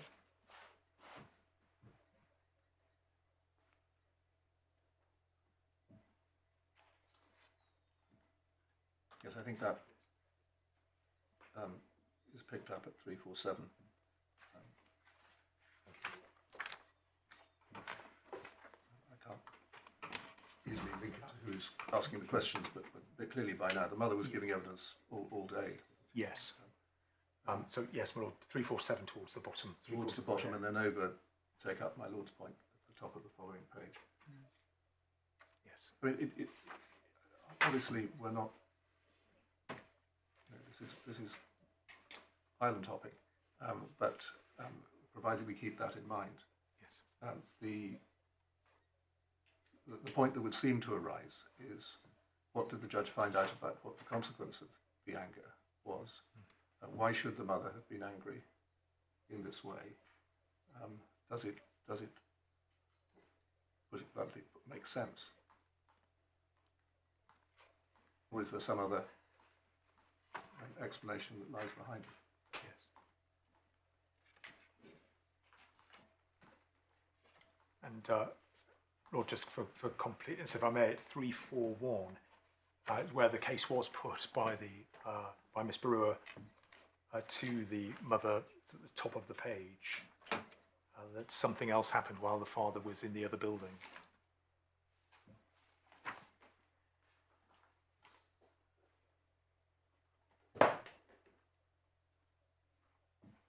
And between 341 and 343,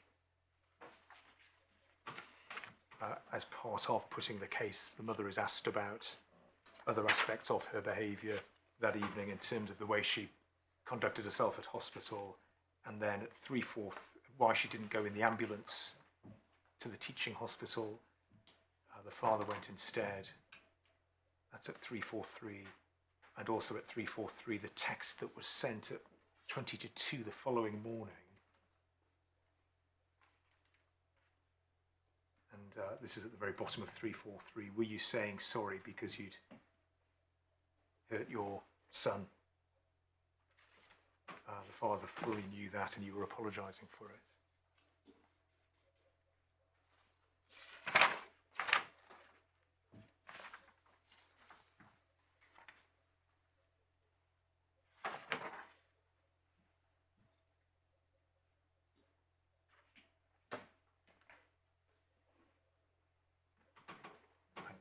Thank you, Lord.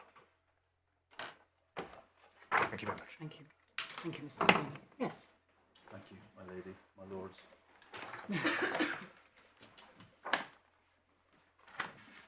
We hope we have made clear our 4 core submissions in our written material. They are, this court should respectfully, that this court should be slow to interfere with the trial judge hearing all of the evidence. We say that on the non-medical evidence in relation to the parental evidence, this judge was correct. We say that courts, not experts, decide cases. And we say the expert evidence was not exclusionary here.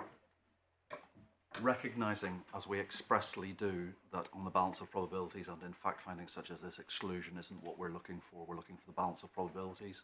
And I hope also recognising my lady's point earlier about never say never. In fact, I think Lord Justice Peter Jackson's point as well about never say never, medical evidence. I hope the court will forgive me if I'm being colloquial when I say that this judge was on some solid ground in relation to this parental evidence. And this judge had a dilemma well known to finders of fact in care proceedings.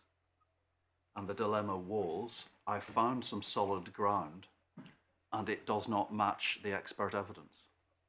And so this judge was entitled, we would respectfully submit, duty bound, to look for where was and this is the colloquial, where was the wriggle room? Where was the ambiguity in language that was available? And he found that the ambiguity in language was in the expert evidence in relation to presentation on DAI, not in the solid parental evidence. Now, I recognise, as we have said in our written material, I recognise that it may be difficult for a counsel, for a mother in these circumstances, who has admittedly lied for months to the police, to the treating doctors, to social services, and to the court through statements. It is perhaps, at first blush, a difficult submission to make that that is solid ground, anything that that witness has said. But we do really have solid ground here, and it is from the text messages. And we seek to emphasise our written material when we say, I hope it isn't going too far, to say that this judge's treatment of the parental evidence, putting it together with the text messages, is a model of its kind. He absolutely accepts the parental lies and records them. He finds that, and I don't understand this to be complained of on this appeal, he finds that the text messages were felt by the parents to never see the light of day. These were the messages that outed the lies, and so he finds correctly that weight can be put on them. And if I might just run with one of my Lord Justice Peter Jackson's recent questions to Mr. Stoner, the gap of anything between the 2 hospital admissions in the text messages is telling, because these parents were not editing themselves on those text messages. This mother was increasingly desperate, the judge has found, in the text messages about the status of the baby. And the gap and the absence of complaint is in fact evidence, I contend for, that there was not a second incident between the 2 hospital admissions. Now, if it be right that is solid ground based on this parental evidence, however much the parents have tried to hide it, but the parental evidence through the text messages. If that be right, that there is solid ground, then the judge is entitled and a duty bound to explore what it is that needs to give in order to put the two parts of the case together, the lay evidence and the medical evidence.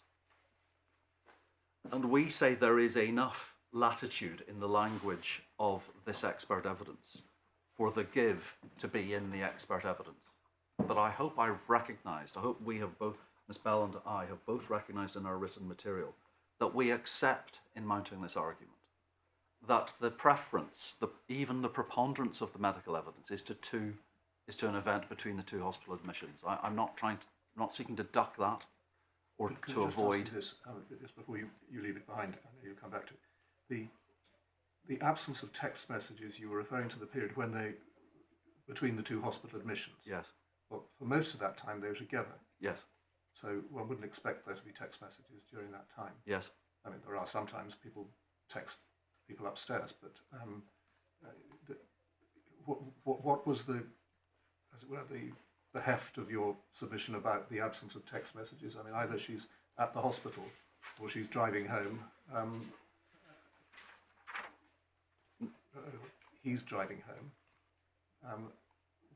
When would there have been text messages that might have exposed the second event? There might have been text messages between the two hospital admissions, but there might also have been messages after the second hospital admission. And I'm sure it's me, but when during the hospital admissions would you expect there to be text messages if there'd been a second incident? Well, at any time there might have been messages between the parents, while either between the admissions or while the mother is so up. Between the admissions they were together, bar the getting backwards and forwards to hospital when somebody was driving. So I'm not understanding what the significance of the absence of text messages during that particular. But I appreciate there might have been text messages later. Yes. Saying, look what we did. Let's keep quiet about it, or whatever it was.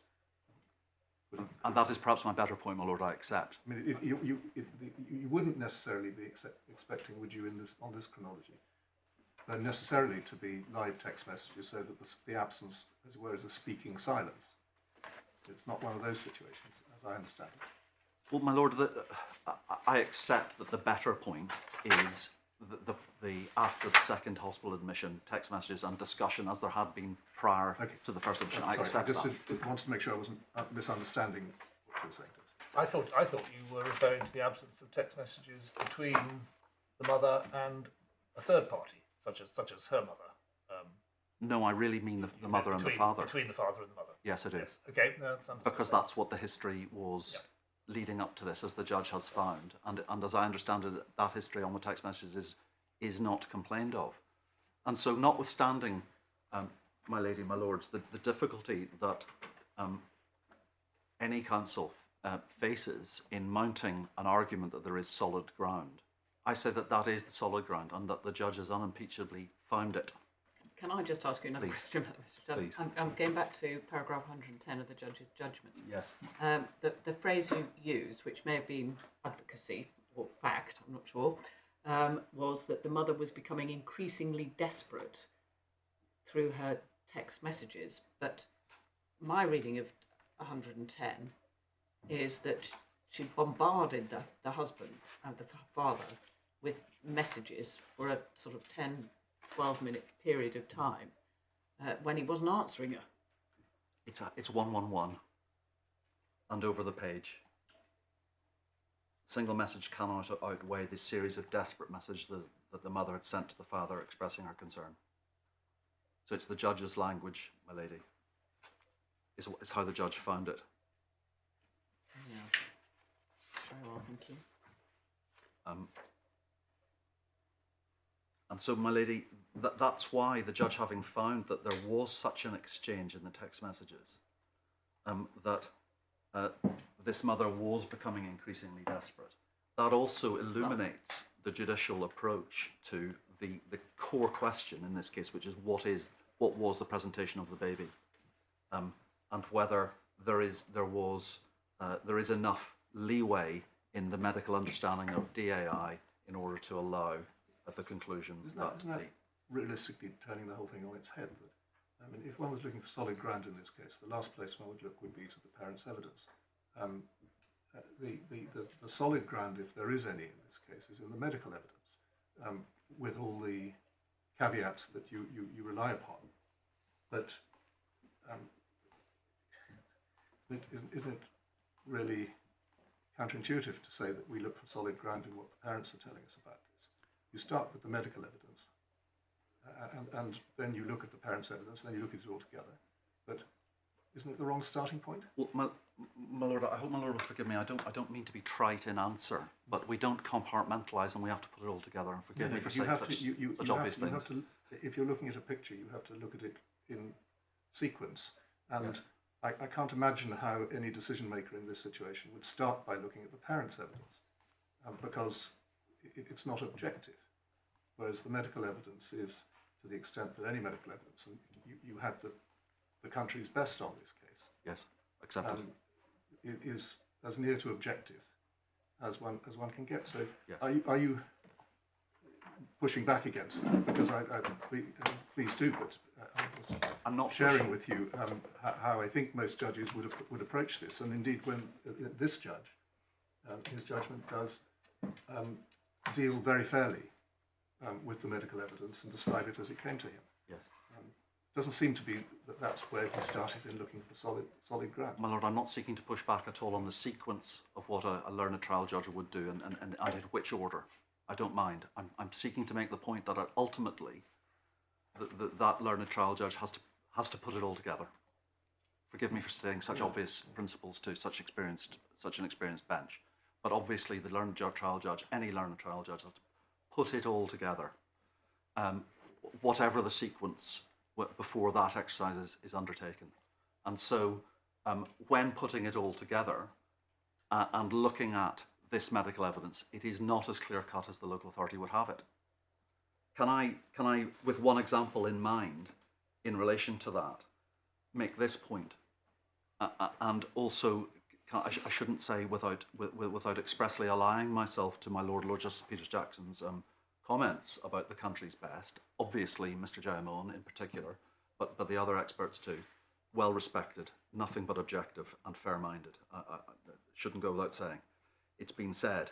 But Mr. Jayamon, despite his enormous experience, is giving evidence to this court, to the court below, about what his experience suggests would be an expected presentation. And the impression might be that on DAI it would be a state of collapse. And that's not what the evidence was before this court.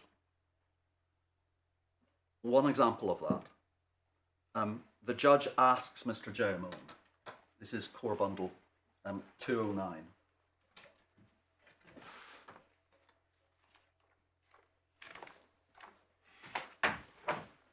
And I'm looking at line 211. Question from HHJ. Apnea wouldn't be observable. Probably I shouldn't be reading, probably not helpful to read it out. We then have the answer from Mr. Jayamon, 213 to 220.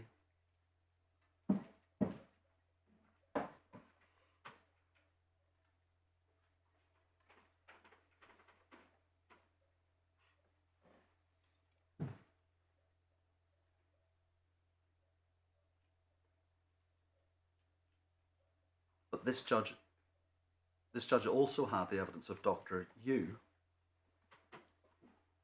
core bundle 131.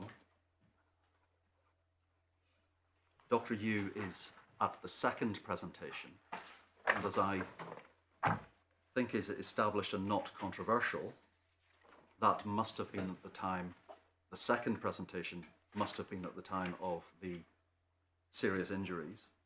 And Dr. Yu describes what was seen there. This is not reliance on parental evidence. This is the medical evidence, albeit clinical rather than expert. Dr. Yu at the top, this child would suddenly become pale and the breathing would just stop. So initially I think the nurses, when they called me for an assessment, we think this child's having a respiratory virus. Dr. Yu says, that was my chain of thought. Bottom of that paragraph, some breathing issues and an infection is going on. Dr. Yu's not describing a catastrophically collapsed baby. Answer below. Did you ask the parents whether they had seen the apneic episodes prior to serving? I think the parents were quite concerned. In my opinion, they were not very clear if he's stopping to breathe. I think they were more worried about the swelling on the head. And then this answer. So in a 19-day-year-old, these are quite subtle features, which in my opinion, a brain physician would be able to see or a trained nurse would be able to see.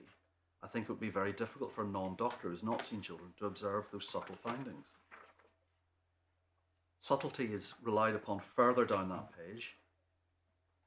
5 answers up. Like I said, Dr. Yu says it is very subtle. These are very subtle findings. You need to be doing a lot of examinations of kids.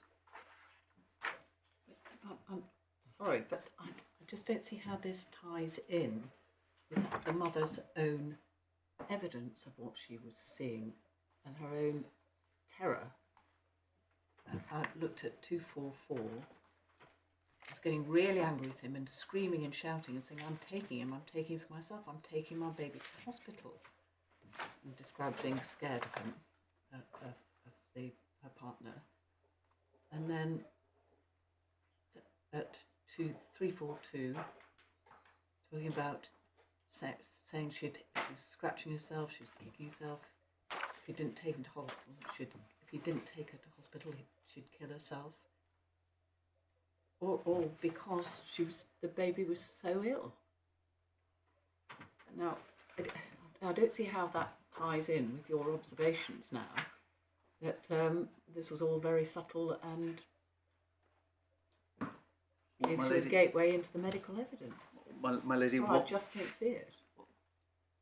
One of the difficulties in responding to this appeal, obviously, is the problems with the weight to be given to the various parts of the parental evidence. I submit that I am implicitly accepting, perhaps I should be more express about it, that the judge is right to, in effect, give himself a warning about all of the parental evidence except that which they did not think would see the light of day. And that is reliable. The mother was becoming increasingly concerned.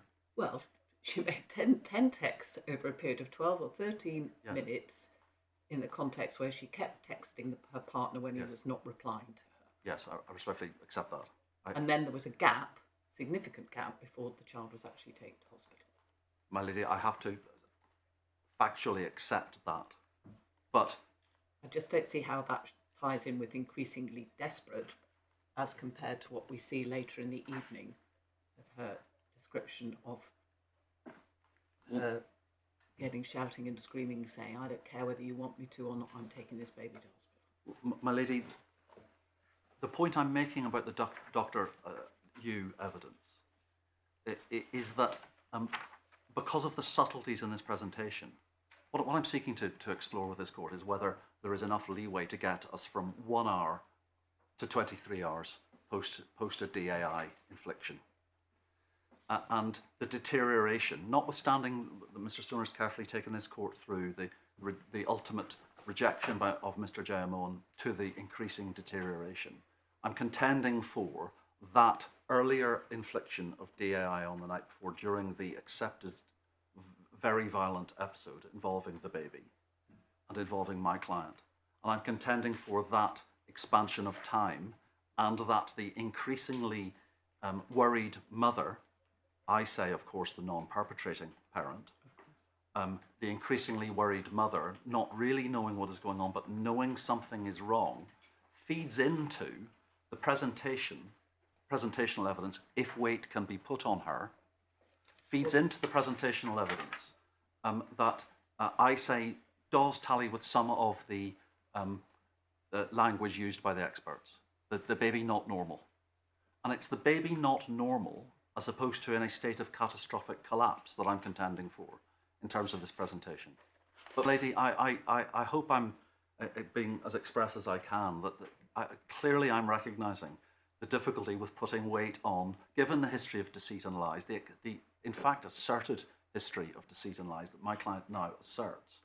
I hope I'm attempting to approach these issues knowing that, rather than to try and fool the court in some way No, or suggest. No, we're grateful for the realistic and practical approach you're taking. I'm very grateful, my lady. Where you've rested is that the judge had to take very seriously the exposed texts, Yes. because they were exposed.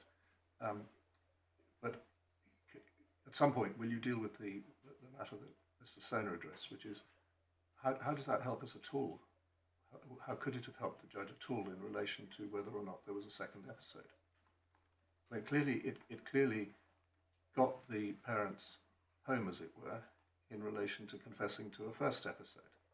But I don't at the moment understand how it relates to anything other than that. It helps in relation to the absence of a second episode because it tends to support, in my submission, it tends to support the one episode on the night before.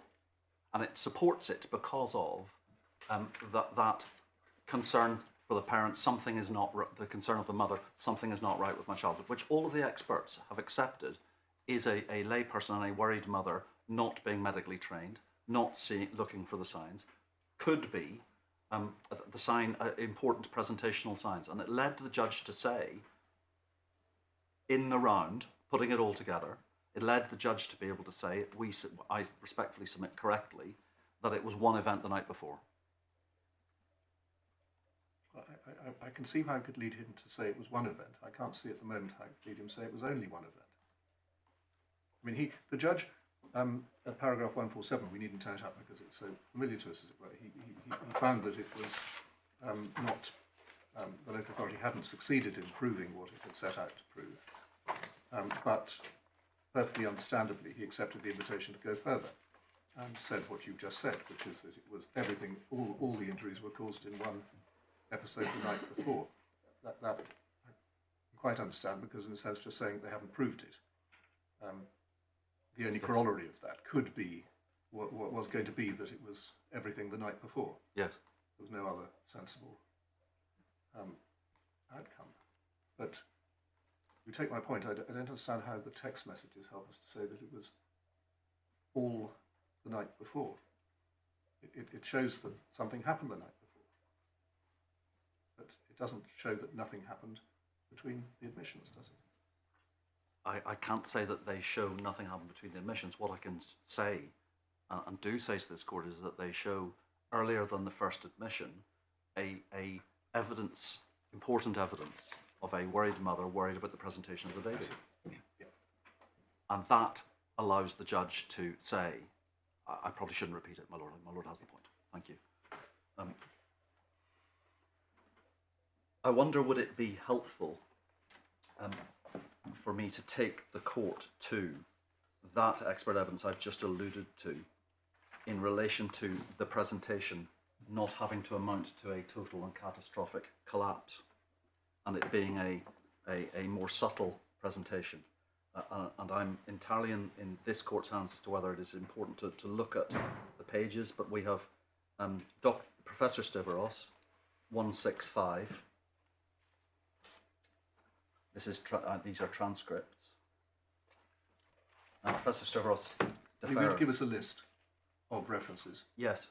Would you like to give us the list first, and then we can, yes, absolutely. Pick them up? Stiveros 165, JMON 205, 208, also 208, para 174 is seen doctors miss scalp swellings. He's himself missed it. 209, parents missing symptoms seen by professionals. The judgment at paragraph 48, core bundle 86, relates to Dr. Yu, judge recording Dr. Yu on the second presentation not seeing the fracture, it being the CT that showed up the fracture, didn't see the swelling and the very subtle findings. And then finally, Mr. Jayamohan, line 218 at core bundle 209, and this in my respectful submission is the core of it. I find it very, forgive me for some paraphrase, I don't have it open in front of me, very difficult to understand how a parent could not notice something wrong in interactions. And in my submission, the point is the parents did notice, if the weight that I contend for could be put on the text messages, the mother becoming increasingly worried. and the judge's reliance on those texts, and also the point of the subtlety of the signs, Dr. Yu's subtlety of signs point. Can I also add in the abnormal, and this is Dr. Yu, not an expert, the abnormality of the respiratory return in the first attendance. Dr. Yu comments on that at 153, says the respiratory rate, 152 to 153, forgive me, core bundle. The respiratory rate at the first attendance was high for a baby when those findings are put to Dr. Yu. And so I venture to submit that it is not a total collapse, but an abnormal baby, notably abnormal if weight can be put on the mother's evidence. Professor Stiveros says, what I'm looking for is not normal behavior from a neuroradiological perspective. Professor Stiveros at 165 core bundle encourages exploration with Dr. Rose in relation to presentation. It may be interesting that Professor Stiveros defers to Dr. Rose and not Mr. Jamoan on presentation following DAI. I noted, if I may say so, and I mean this not in any way critically, that my learned friend, Mr. Stoner, for the local authority, suggested that Professor Stiveros deferred to them both. At 165, it's expressly Dr. Rose. I don't think I can go so far as to suggest that a experienced neurosurgeon, such as Mr. Jamoan, cannot give evidence of presentation, unlikely presentation of a child with a brain injury. It's clearly his meat and drink of his practice. But I do ask the court to consider in passing whether in fact this is paediatrics on presentation as opposed to neurosurgery. I do understand that might be a steep hill for me to climb. Mr. Jamoan makes clear at core bundle 205, he says that the symptoms that were being put to him then, we maybe should, I perhaps should take the court to this, because Mr. Jamoan is the core of this evidence. He says the symptoms that are being described and what's being put to him is not a normal child. Sorry, where are we? So forgive me, 205, I'm looking at line 46. DII almost always accompanied by significant change in consciousness and behaviour. Line 54, he's asked what is not a normal child's answer. Certainly altered feeding and perhaps vomiting, and he gives the range at that passage. Mm-hmm. Vomiting, mild level of DAI, and the level of RB expect to be more than that. Not appear to drink, floppy, uninterested or less interested, attentive, and then right up the range to the end of that passage can be wider severity of symptoms. Then 61, injuries expect to be more on top of that, pallor, floppiness, breathing. And then at 63, in relation to this baby, it is in keeping but not severe enough by any means.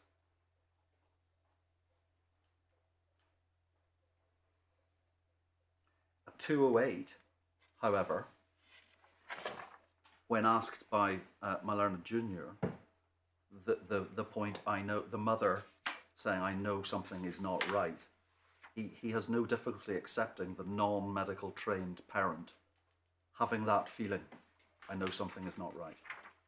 And whatever the court we know she knew that because she was shouting and screaming, yes, and saying she was going to take the baby to the hospital whether he liked it or not. My lady, I was just about to make the same point. Thank you. I accept that. Yes. Then at 169, injuries could have been, Dr. Yu is very candid. The question is, this is a question, Dr. Yu very candid, that the other constellation of injuries could easily have been missed. 174, not impossible, seeing doctors who have missed scalp swelling. So that's a question. So 174 is yes, not impossible, seen scalp swelling missed.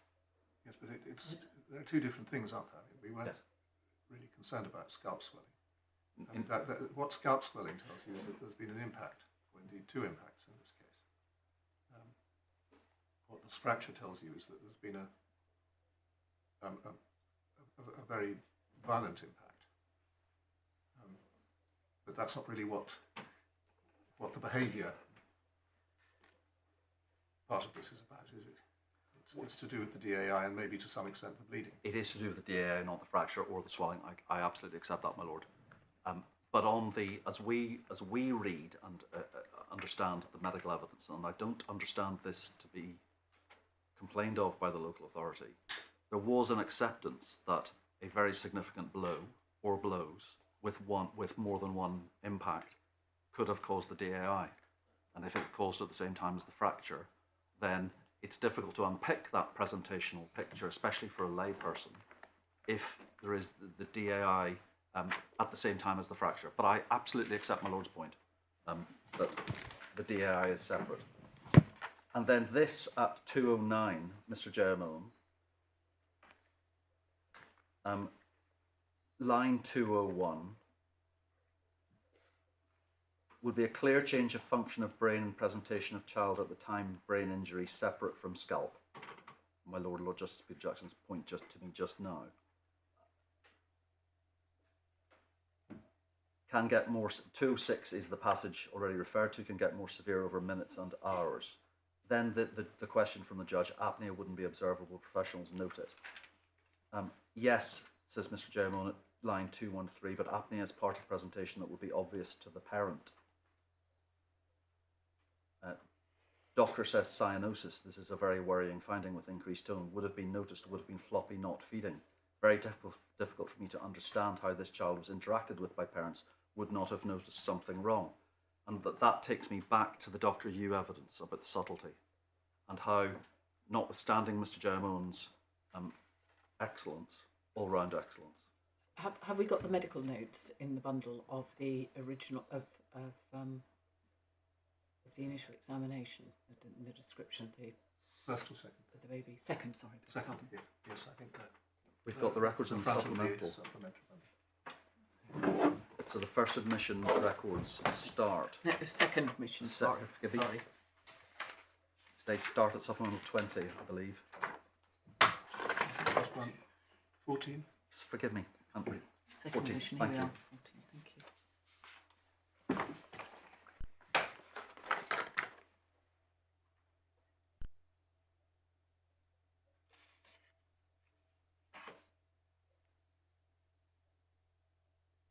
My lady will see at, for example, at 14.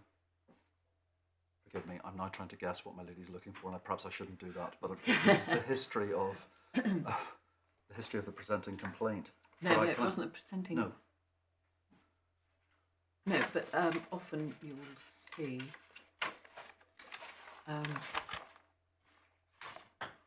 the description of how the child looked on the presentation and what mum was saying on the presentation.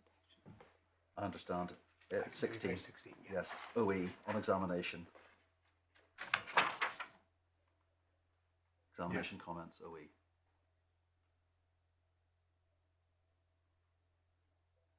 So this travels with the patient to Addenbrooke's. My understanding is yes.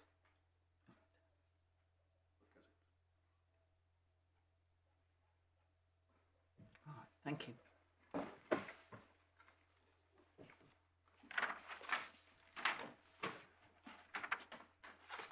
And then we come to, might I come to Dr. Rose? We're back to the core bundle, 220, still on presentation.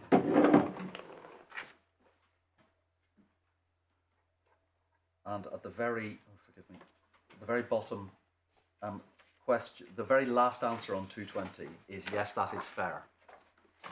And Dr. Rose is answering the point just put. Your evidence was grisly, not himself, not fed very well, just not his normal reaction. If that is right, a carer might not necessarily appreciate the severity of what had happened. Is that fair? Yes, that is fair. That question was premised on a basis that the medical advice was not suggesting.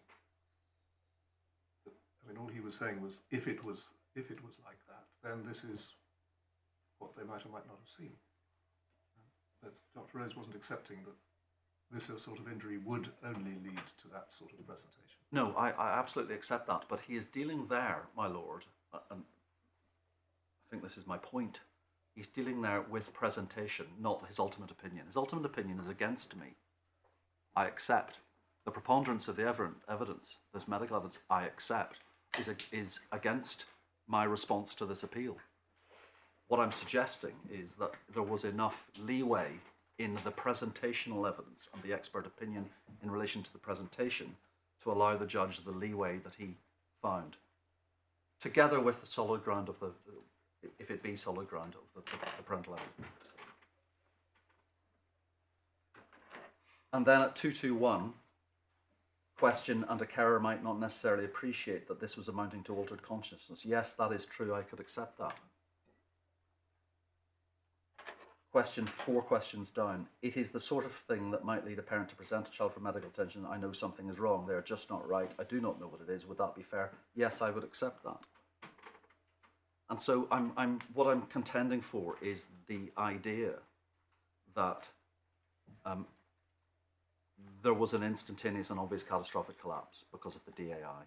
There is this leeway within this language by these experts in relation to that presentation. And then without, and forgive me if I've already covered this, I'll take this point quickly because I think I fear I may already have. Well, forgive me. Not at all. Not at all. I should have stopped you just before we started on Dr. Rose, but do you want to finish up with Dr. Rose after the short adjournment? Absolutely. Thank you. How are we doing for time? 20 more minutes. So I may. I presume we're going to finish today. I'm anticipating. So is My lady, yes, we will. the Guardian not anticipating? Very, very brief, my lady. Very well. Thank you all very much. 2 o'clock, please. All right, Stephen.